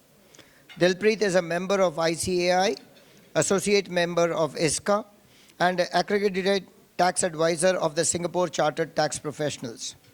His expertise includes planning for tax-effective acquisitions and disposals, assisting on tax due diligence exercises, and post-acquisition tax structuring, inbound and outbound investments, advising on tax-efficient supply chain strategies, and group reorganizations. Once again, let's welcome our incredible panelists for an insightful and enthralling session.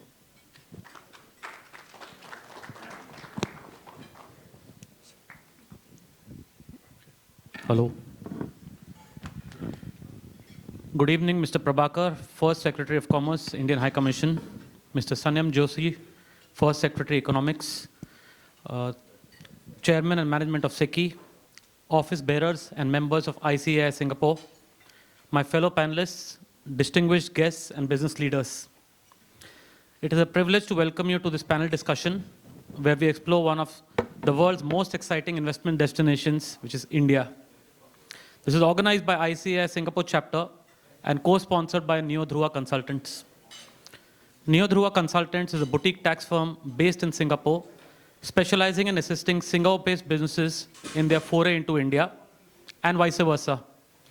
We work seamlessly with a network of over 400 tax professionals, which are spread across various corners of India and Middle East, along with our Singapore team. India, with its dynamic economy, is rapidly emerging as a global business hub, offering vast opportunities across industries, whether it's technology, manufacturing, consumer goods, or renewable energy. India's robust infrastructure development, progressive policy reforms, and a youthful, skilled workforce makes it an attractive destination for foreign investments. As we've been talking earlier today, the country is also seeing significant digital transformation with advancements in fintech, e-commerce, and AI-driven industries. And this presents obviously significant opportunities for collaboration and growth. For a Singapore-based business, India is obviously a natural partner, given the close cultural, historical, and economic ties that provide a solid foundation for mutual growth. Further, as the previous panelist shared, the Indian government has introduced a range of measures to make it easier for international investors, including ease of doing business, tax reforms, and incentives for foreign companies setting up in India. With this background, perhaps it may be best to hear from our learned panel on the stage about their views on the theme of the panel, building strategic alliances and maximizing returns. Perhaps I can start with you, Ashish. Please share with us a view on the sea of opportunities in India. I think we have hit like a really good sweet spot. In my career, other than China, I have not seen any other country which has got such a widespread range of opportunities as India is today. And I think especially Indians tend to underestimate the extent of change and the extent of opportunity that exists. We manage about 500 million in assets across 3 funds, over 50 odd companies in our portfolio, combined revenue of about 2 billion and about 7,000 employees. And they are really widespread, and I can, the way we look at the world, and I'm talking from a venture capital standpoint, and then I will expand it. One is the India consumer play. And there we see sector after sector, category after category, simply disrupting. Whether, we used to talk about the top 10 cities, tier 2, tier 3, huge demand growth. There's simply lack of products, lack of innovation for the last, let's say, earlier years is being compensated now. So you see a lot of new product categories coming up in consumer. Within the consumer play, you also have, fintech. We spoke about the amount of wealth. You can literally do the math around household savings and GDP, and look at the amount of wealth creation in India that's going to happen. Similarly, we have untapped opportunities on health, on education. So we see all of that, on the consumer side. The second bucket we see is around India for the world. And we are all very familiar with IT services, with KPOs, now with SaaS companies going outside. But I'd like to mention a few which are non-traditional. We invested in a company called Lecture Dental Labs, which was basically set up a design and 3D printing facility in Gurgaon for the US market, so India for the world. And today they are the 5th largest dental lab in the world. right? Very non-traditional. Similarly, we are currently looking at a company which is taking India beauty to the world. Now you have Korean beauty, you have Brazilian beauty. In the good old days, Shehnaz Hussain was one of the people who internationalized it. But we haven't really taken the concept of Indian beauty and beauty products to the world, right? Same thing could happen in healthcare. So there are a variety of areas where India could literally produce for the world. The third category that we are really looking at and investing in is around emerging tech. And by emerging tech, there is obviously semiconductors, there's robotics, there's AI, there's biotech. In fact, just today we were discussing 2 deals. One small team trying to map the brain out of India. Really cutting edge, right? And the other which is producing molecules for oncology treatment. So, and in the same bucket, I would put, semiconductor for sure. So defense, space. We have invested in a space company out of India which manages end-to-end. So we have not ever, at least in my career, I have not seen ever such a wide set of opportunities. And this is just what a VC fund is looking at. Yep. Infrastructure is obvious. I also think there's something which is not being talked about, which is underinvested in, which is actually soft infrastructure, which is your restaurants and hotels and education and healthcare. It's not being talked about, but that's also a huge opportunity. Let me pause here. Thanks, Ashish. So I think the key takeaway is that while there are those sexy industries in terms of AI and cybersecurity and fintech, there's so much beyond, yeah? There's something in it for every industry.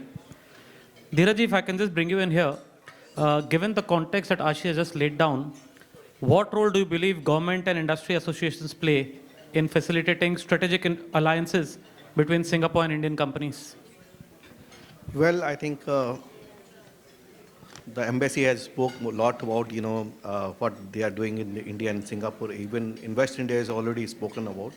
But I feel that, the government and the association definitely play an important role. Government for bringing the policies and association for the, implementing the policies. If we talk about, associations like, over here, Singapore, in India, Federation, the Chamber of Commerce, all that, SICI is there. And in India, we have the FICCI and SOCHM and CIIs. And for them, we need to have more collaborations. Policies are there, work is there, and we need to have networking. A lot of networking sessions is going to be required.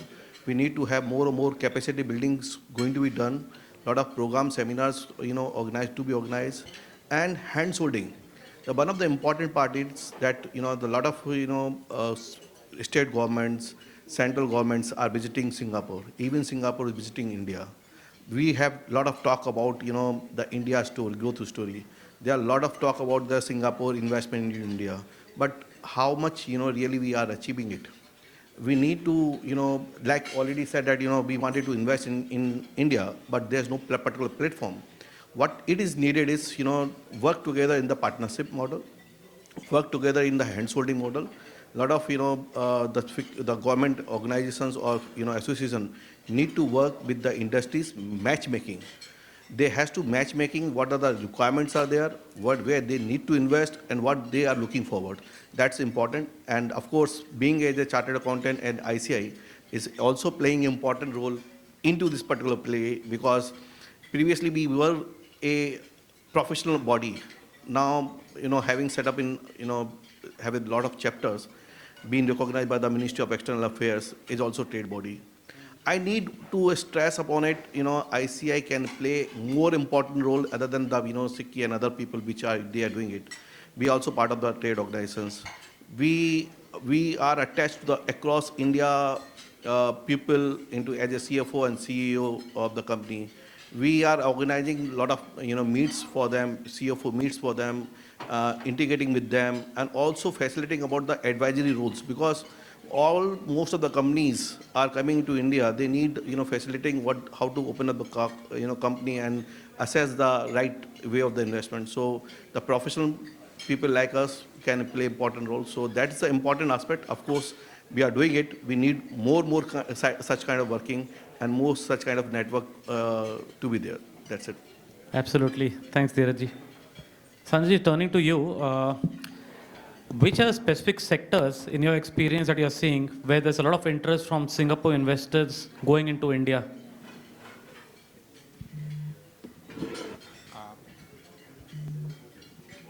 Yeah. So can you hear me? So I think that if we sort of look at the traditional relationship, economic relationship between Singapore and India, it has generally been centered around finance and capital markets.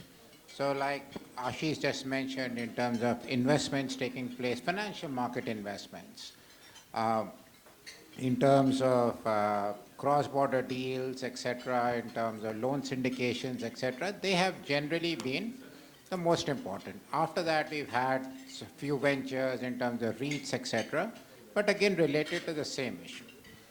But now if you think about it, a lot has changed. And I think the first thing also to look at here is the dimensions of Singapore's economy. Singapore doesn't manufacture now, but by itself, it's an international financial center. It's a corporate finance. It's a center for corporate treasuries. It is a sort of an economy that is putting a lot of emphasis on technology, modern healthcare, and you think about it in terms of the Indian economy. Now map it out. And India, like you said, you can look at multiple sectors, but let's also look at one of the issues that came up periodically in the previous conversation, which was about demographics, which is good. It defines the size of the market. But you think about what economists like to talk about as supply of labor. Now, India has so many supply curves, right from unskilled to semi-skilled to top skilled. And the numbers are staggering. You can find so many quality engineers, and you can also find so many technicians at a much worse semi-skilled. Taking advantage of that, corporate treasuries. Second, if you think about healthcare, India has a very extensive healthcare network. But I think most people would say that it needs foreign expertise in terms of management. That is the second thing. Third, we also have to be pragmatic. I think when you talk of net zero, carbon emissions, every emerging market is going to find it very challenging. That is an area where Singapore actually has expertise. These are the new areas that Singapore can look into. Thank you. Ashish, turning back to you, again, there was in fact, there was a question from the floor earlier in terms of regulatory hurdles in India from an exchange control perspective. But we've been seeing a lot of changes taking place in the framework, whether it's the regulatory framework or tax framework. Maybe if you could just share with us, what are you seeing in terms of your investments from a change in the regulatory landscape? Yeah, first of all, I think let's get the term very clear, right? In general terms, when people talk about regulatory, they tend to include all kinds of friction in doing business. So for instance, if there's a challenge with acquisition of land, that's also linked to regulation, but there's also a transactional complexity in India, but which is also put in the regulatory bucket, right? When we talk about India being regulatory changes are required, a lot of it is, some of it may be at the level of regulation, some of it may be simplification of rules and how they are applied, some of it is sort of processes between departments. But a large part of it could also be the complexity of doing business in a country where every 200 kilometers the culture changes, the government changes, and so on and so forth, right? So let's look at that context. I think in the last 10 years, I think there's been dramatic changes in regulation.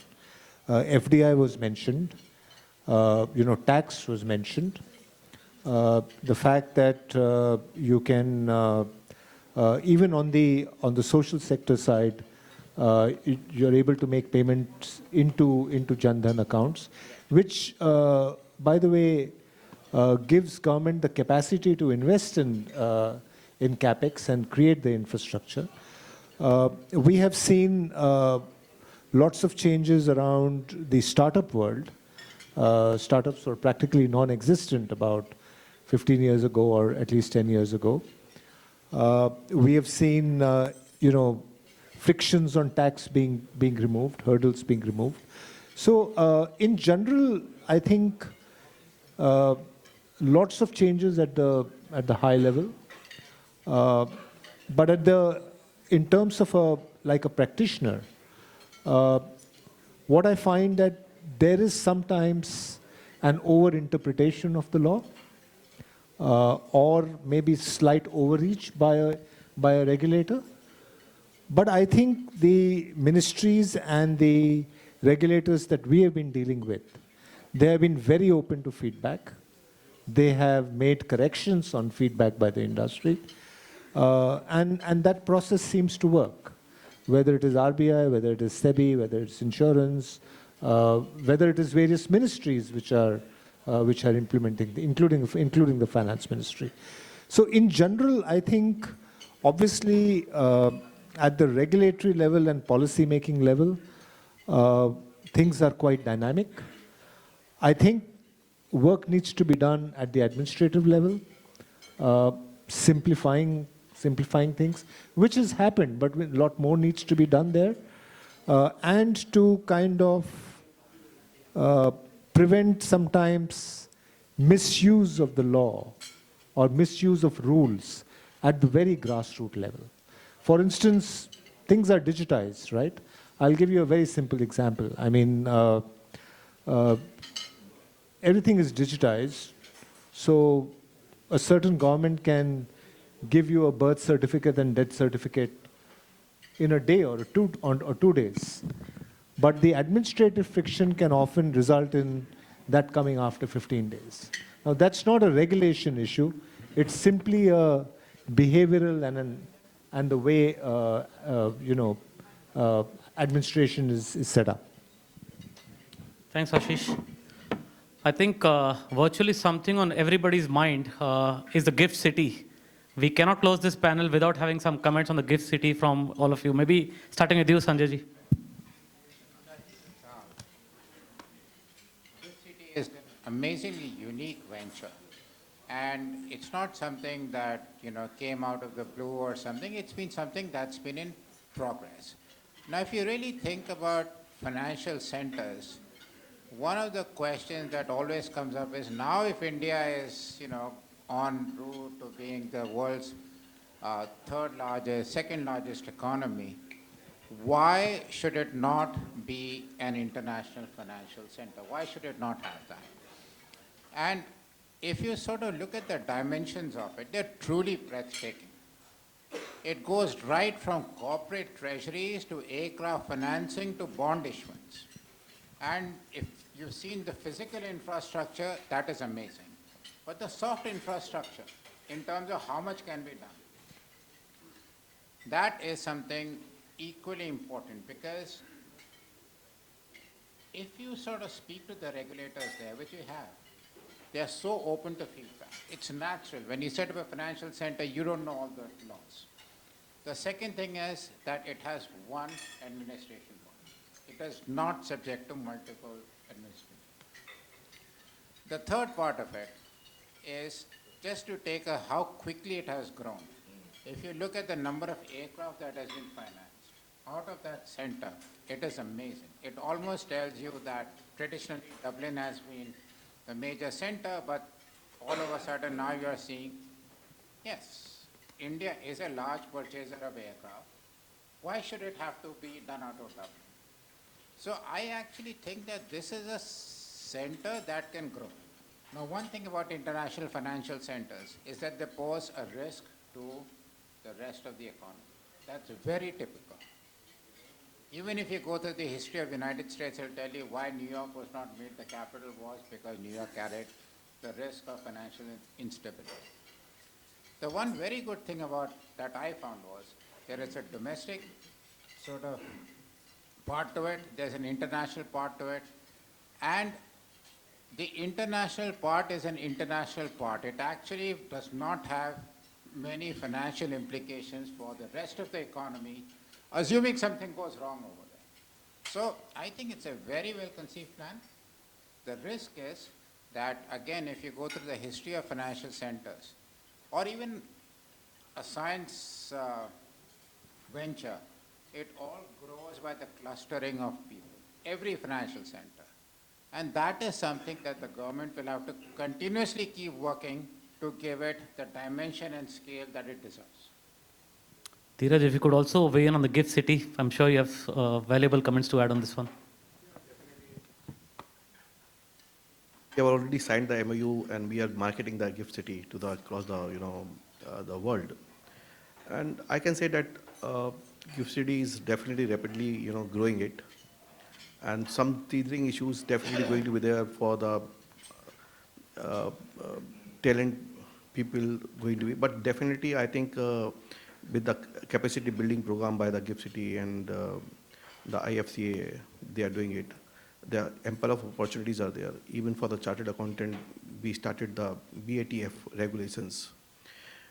BATF regulation is about the bookkeeping, accounting, taxation, and financial frauds, which is providing the platform for the GCC people come and start operations of the accounting and finance operations like shared services office into the GIFT City.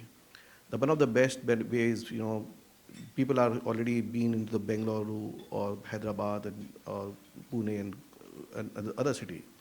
Now all people are looking that definitely the GIFT Cities provides better infrastructure, better capabilities, and better talent people also there. And now more European companies and Australian and other companies are going to set their shared services or accounting also companies into the GIFT Cities. We in ICAI also coming up a center of excellence there, provide the capacity building over there.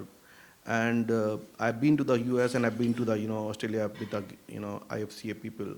I've seen the tremendous feedback and tremendous approaches of the universities are being settled in the in the GIFT City. I've heard 3 more universities are setting up in GIFT City. They're providing the best of the best management courses, which you people used to go to the Australia to learn the MBA. Now people setting in the Australia in the GIFT City, people will learn the they can take the MBA courses. So a lot of buzz is about, and definitely it's a opportunity as mentioned by the Sanjay ji. And I can say it's time. A lot of funds going to open, already been set up for the NRI how to invest in India, because this is a separate city which invests in India. And like Singapore city, India, this IFC is not going to be no longer for the only BFSI sector. They are also opening for the trading hubs like the Singapore. In the future, they already made some committees, for how they can be a trading hub. India can be a trading hub and provide the other services. So a lot of opportunity is going to be seen in the few coming years. So now it's time for always to be rush to the GIFT City and IFC sector. That's how I can say. Ashish, turning back to you, with your massive experience being the deal guru from Singapore, there's always the fear of the unknown for companies who haven't ventured into India. So what you've seen, I think the audience will be well appreciative if you could just share some best practices that you've seen in terms of Singapore companies partnering with Indian companies. So I think obviously the larger players in Singapore, including the Thermosex and GIC, Semcops, etc., I think they have found a route fairly well, and they're well entrenched there, right? I think the challenge comes somewhere in the middle, right? In the SME middle, and I think that challenge is also in terms of, if you look at ASEAN, I think, because there is plenty of opportunity for ASEAN companies also to go to India.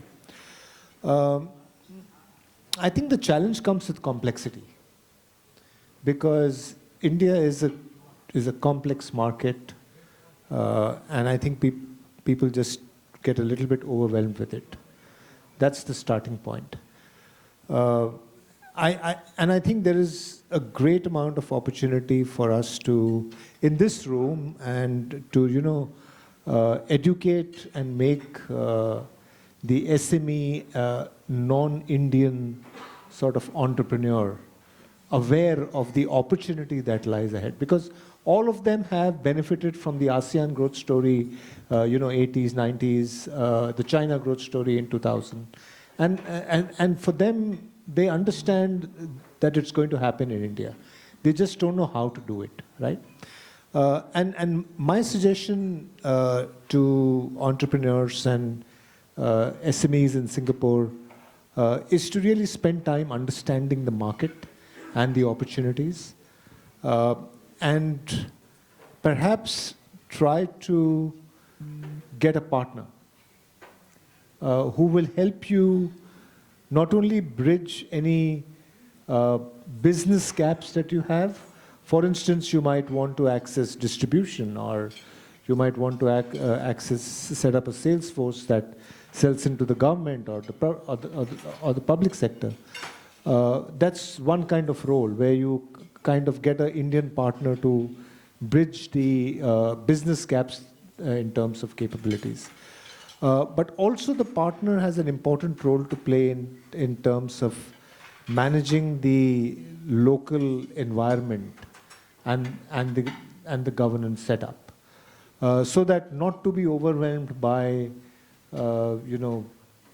regulations or state government, or there is a way to get things done in India, and a partner can help you do that, right? And the third part of it is also capital.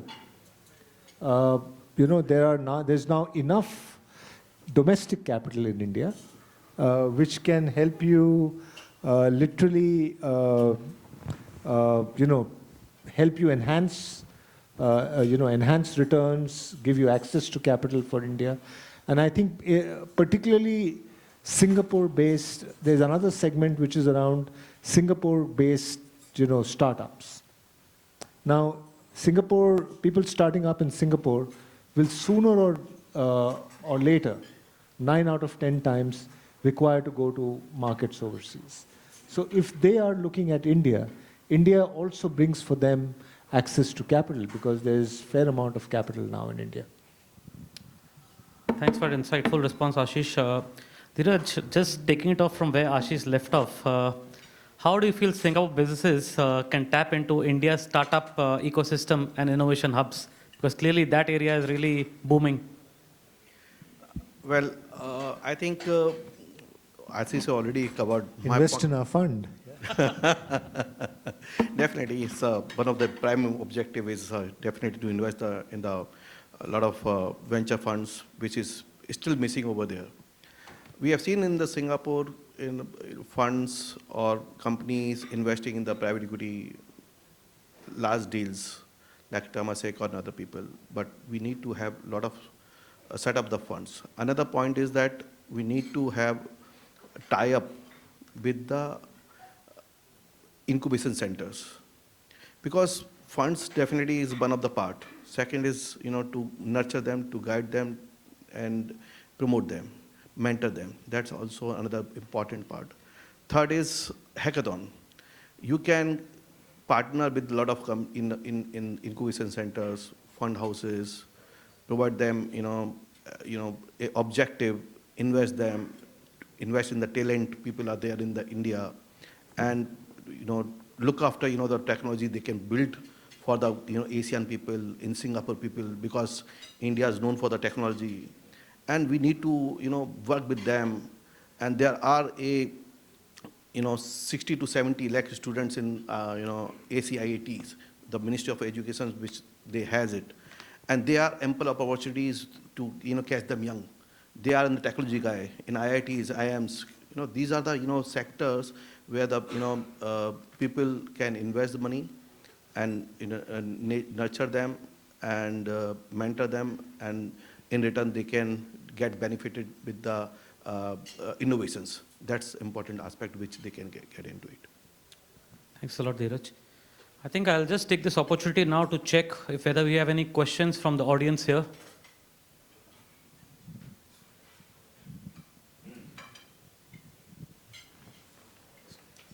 Thank you. Thank you for the panel, for the lovely session out here. So my question is to Ashish, actually. So given his expertise in the consumer segment, I would like to know the near-term outlook, what he thinks about Indian consumer segment, and any areas which he believes would outlive the other segments. And I also have another question, second question. That's basically Mr. Trump is threatening so many tariffs around. Okay, so the tariff which are being threatened by Trump. So do you think it will have adverse impact or may benefit India? And if yes, then why? I think one thing we should avoid doing is to guess on what Mr. Trump will do. I think he has his own style and methods, and all of us will be tariff takers or regulation takers. So we have to wait and watch what he does, and then decide whether it's beneficial or not, right? Because there are a lot of things at play, and I think there is some method in his style, because he doesn't show his hand in terms of what he wants to do. So that's an easy one. In terms of consumer, it's just fascinating. Every little corner of India you touch, there is an opportunity for new products. There is an opportunity for new services. We have seen, and we have lots of consumer firms. We have seen a significant gap in products in various segments of the market. For instance, if you take men's fashion, and I'll just give you some anecdotes and you can extrapolate that, right? We were looking for a company in men's fashion for the millennials, right? And if you go and ask a 25-year-old person who's just started working and who's got some disposable income, what kind of brands would you like to wear? Or what would you recommend the young man to wear? I think the brands he would name was like Louis Philippe or Zodiac, which, by the way, my father used to wear. So we are asking a 25-year-old to the brands available to him today is what was available 40 and 50 years ago. So we invested in a company called Snitch about 15 months ago. When we invested, they were doing about a run rate of about 12 crores a month. Last month, they closed at 56 crores a month. So in no time, it's $100 million Sing dollar top line and profitable. We invested in Biryani by Kilo. There's not a single North Indian food chain in North India. Now look at the irony of that. If you take out Haldiram, there's not a single, let me repeat that for effect, not a single North Indian chain in North India, right? Now you think of the opportunity. And we see that in segment after segment. There's a school of thought which was the case that there are only two segments in India, and one tiny one which is luxury, the people used to go to Dubai and Singapore and shop. If you leave that aside, there are only two segments, one which buys on cost, the other buys on value. That's not true anymore. You offer good products and good services in differentiated offering, there's huge potential. Tier 2, Tier 3, some of the best, most profitable outlets for biryani are actually in Tier 2 and Tier 3 cities because they don't have too many options. So Indian consumer play is, I think, a multi-decadal play. It's fascinating. I mean, if anyone is close to that, you can really think of lots of ideas in that. And happy to connect offline and also talk to you. Sanjay, you want to add something? I just wanted to add something on the Trump presidency. Now, there are so many ifs and buts, what he will do. Is there going to be a 60% tariff on China, 10% universal tariff? So we really need to wait for these decisions, and I don't think we are going to get much clarity until probably the end of 25. The one good thing that, if we look at it, is that there's the Treasury Secretary, Scott Bessent. He, if you go through what he has said in the past, he's got a very practical mindset. He knows where areas of failure are. And the third point which I want to make, and I think it's just something I strongly feel about, because this is a point that's missed very, very often, is that tariffs restrict trade.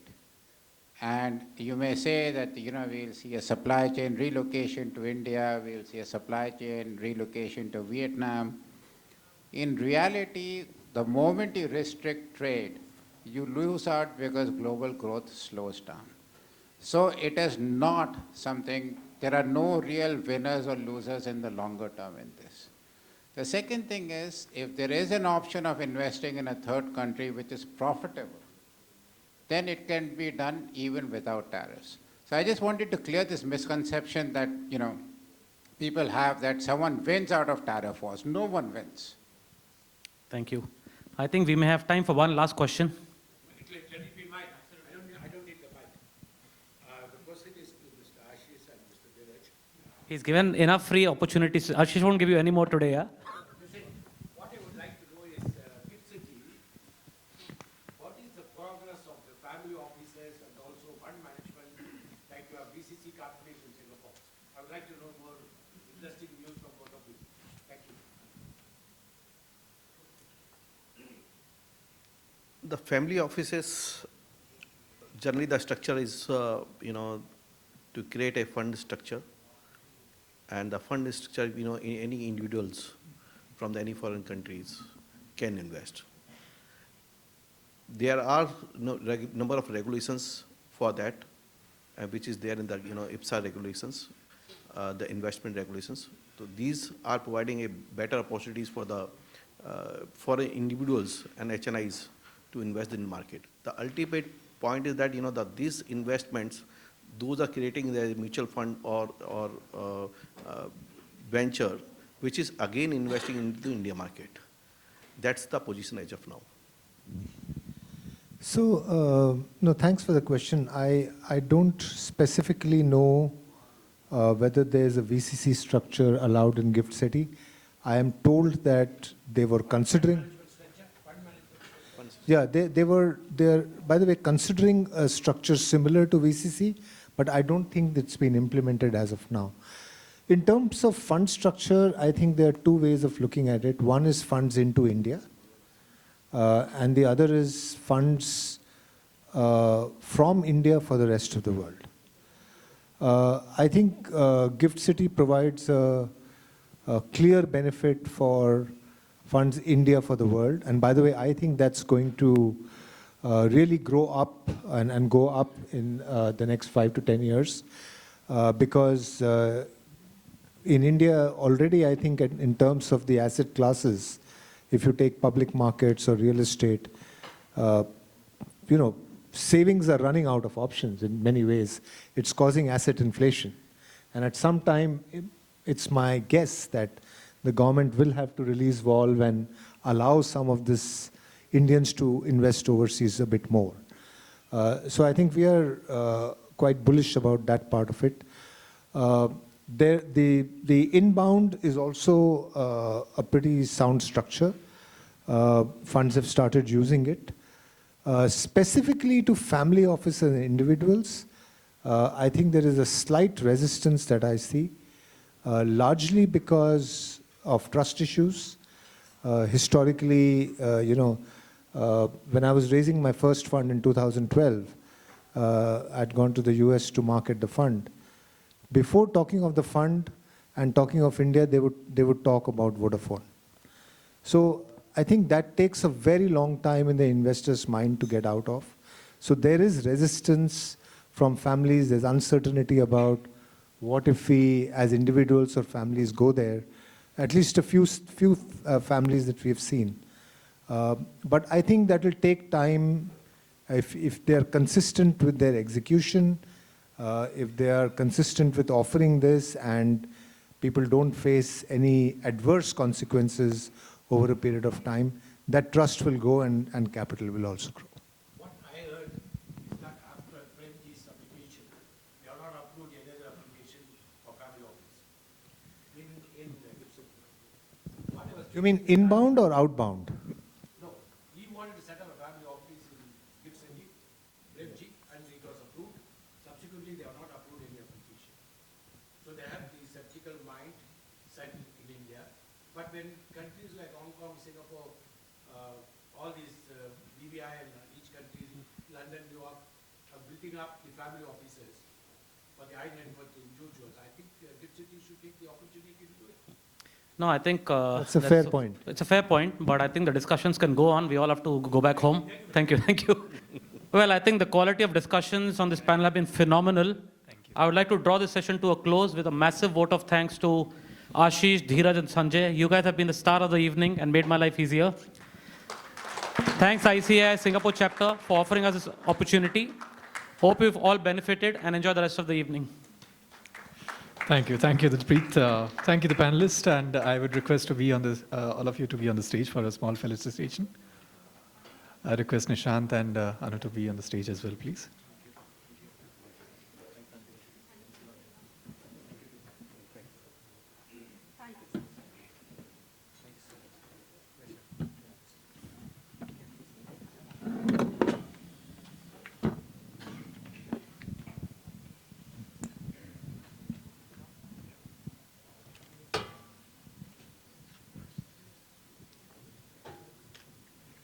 Our first finalist of the evening, Mr. Dheeraj Khandelwal.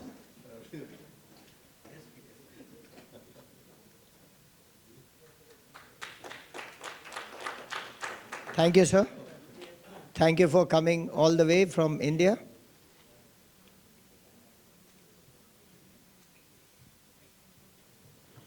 Mr. Ashish Wadhwani.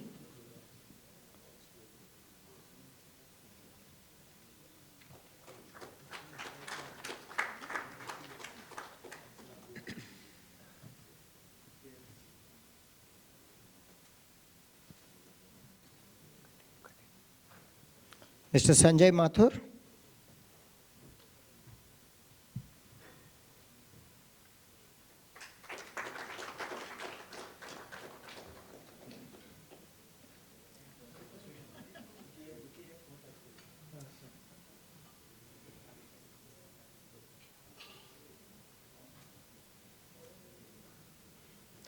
And Mr. Dilpreet Singh Obhan, who has been such a patient moderator amongst the clutters of all the dinner which was going on. Still keeping it on time.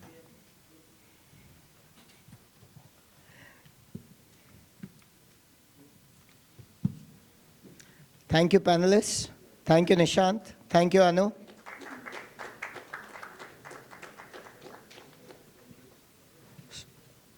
So, as the evening draws to a close, and as we near the end of our formal agenda, it is time for the vote of thanks. May I invite our Vice Chairperson, Ms. Anuradha Shroff, to deliver the vote of thanks.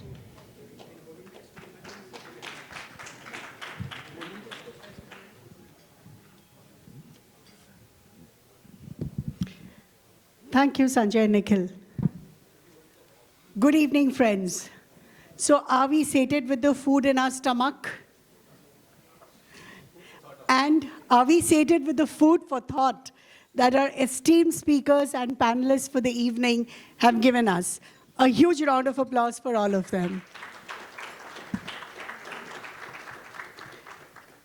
In the words of Shashi Tharoor, India has been born and reborn scores of times, and it will be reborn again. India is forever, and India is forever being made. Do we agree? Some key takeaways that I had from the esteemed speakers and panelists today. SG Singapore is the largest FDI investor in India. Connectivity and collaboration is key in its 60th year of partnership.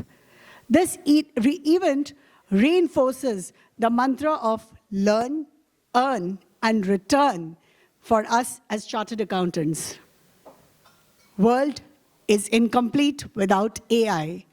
No, that's not artificial intelligence. It is ASEAN and India.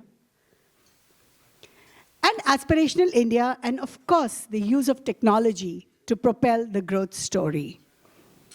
We had James talking to us about RRR, which was Renaissance and Return of India, reforms in the country, returns. I add 2 R's more to that, resources and real opportunity. And with that, we would like to extend our heartfelt gratitude to Mr. Neil Parekh, nominated Member of Parliament and Chairman of Singapore Indian Chambers of Commerce and Industry, for gracing the occasion. Mr. Ranjit Kumar Agarwal, President ICAI, the gentleman whose vision led us to curate this knowledgeable evening today. He was not able to attend, but definitely he shared his pearls of wisdom with us. Mr. Dheeraj Khandelwal, Central Council Member, Committee of Members in Industry and Business, Micro, Small and Medium Enterprise and Startup. This event was not possible without his support and his guidance all along. Thank you, Mr. Khandelwal. Mr. Sanyam Joshi, First Secretary Economic, Mr. T. Prabhakar, First Secretary Commerce, and the High Commission's Office for always supporting the Singapore chapter. A huge round of applause for them, please. And this evening would not have been possible without our esteemed panelists and the moderators. Mr. James Chio, Chief Investment Officer, HSBC, Southeast Asia. Mr. Raja Khurana, Vice President, Invest India and the National Investment Promotion and Facilitation Agency of the Government of India. Mr. Kaustov Sen, Managing Director with Alvarez and Marcel, PT. And the panel two was ably, had Mr. Dheeraj Khandelwal as one of the panelists, Mr. Ashish Wadhwani, co-founder and managing partner of Ivy Cap Ventures, Mr. Sanjay Mathur, Chief Economist for South Asia and India at ANZ Banking Group, Mr. Dilpreet Obhan, founder and partner with Neo Dhruva Consultants. We would like to stop and thank our MCs for the evening, Sanjay and Nikhil, for doing their job throughout the evening. Thank you, guys.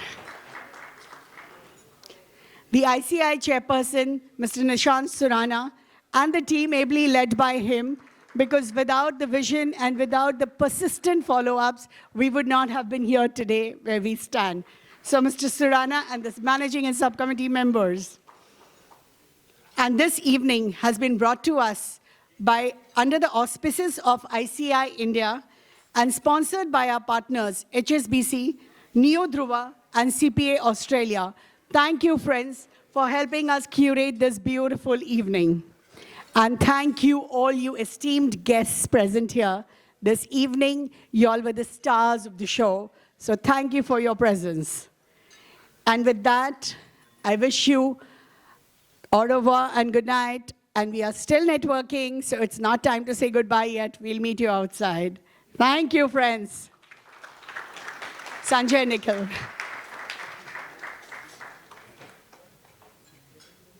Thank you, Anu. Thank you for those kind words. Thank you again. Thank you, everyone. So to conclude, may we invite the guests and the speakers for a group photograph onto the stage.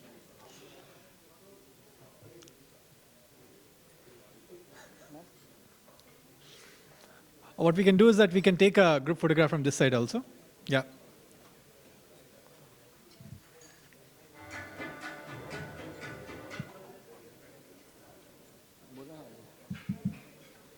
has not yet ended.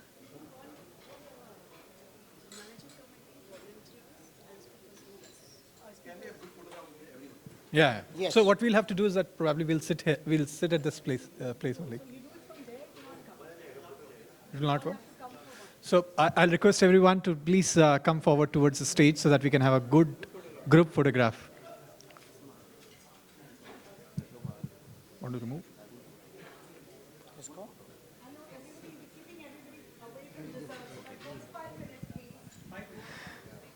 Friends, can we, I know everybody is having the sweetest food of the evening, that's the desserts.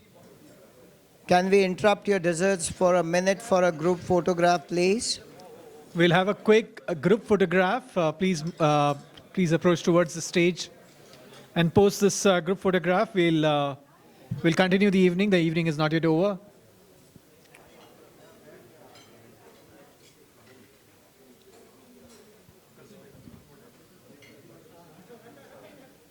Vishal, please come towards the front. I would suggest the dignitaries could be up on the stage. Dheeraj, please. Dheeraj. Soma sir, please be on the Soma stage. sir.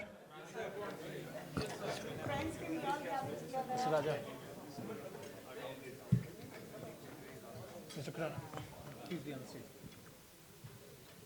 Khurana ji, stage पे बुलाओ.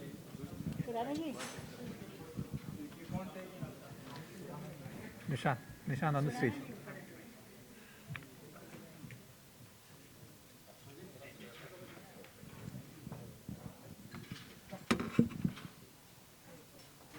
You can go. Ashish ji, please. Please. Thank you.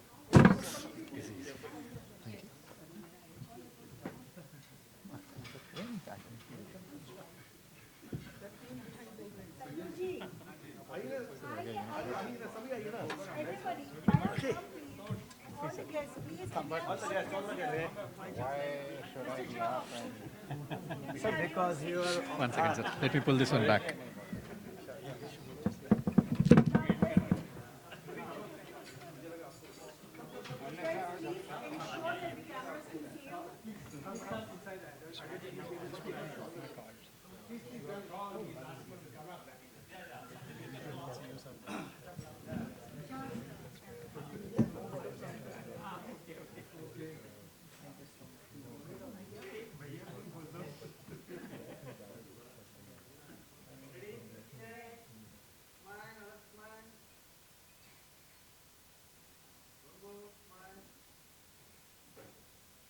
Thumbs up, everyone. Thumbs up.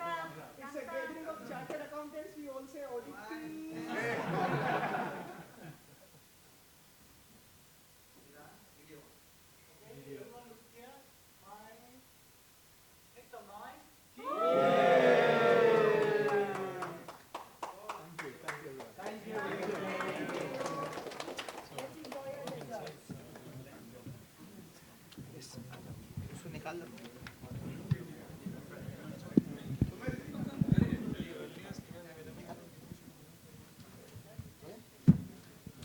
Friends, the evening is not yet over.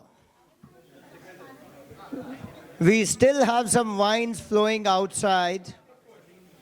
So we'll continue the networking session.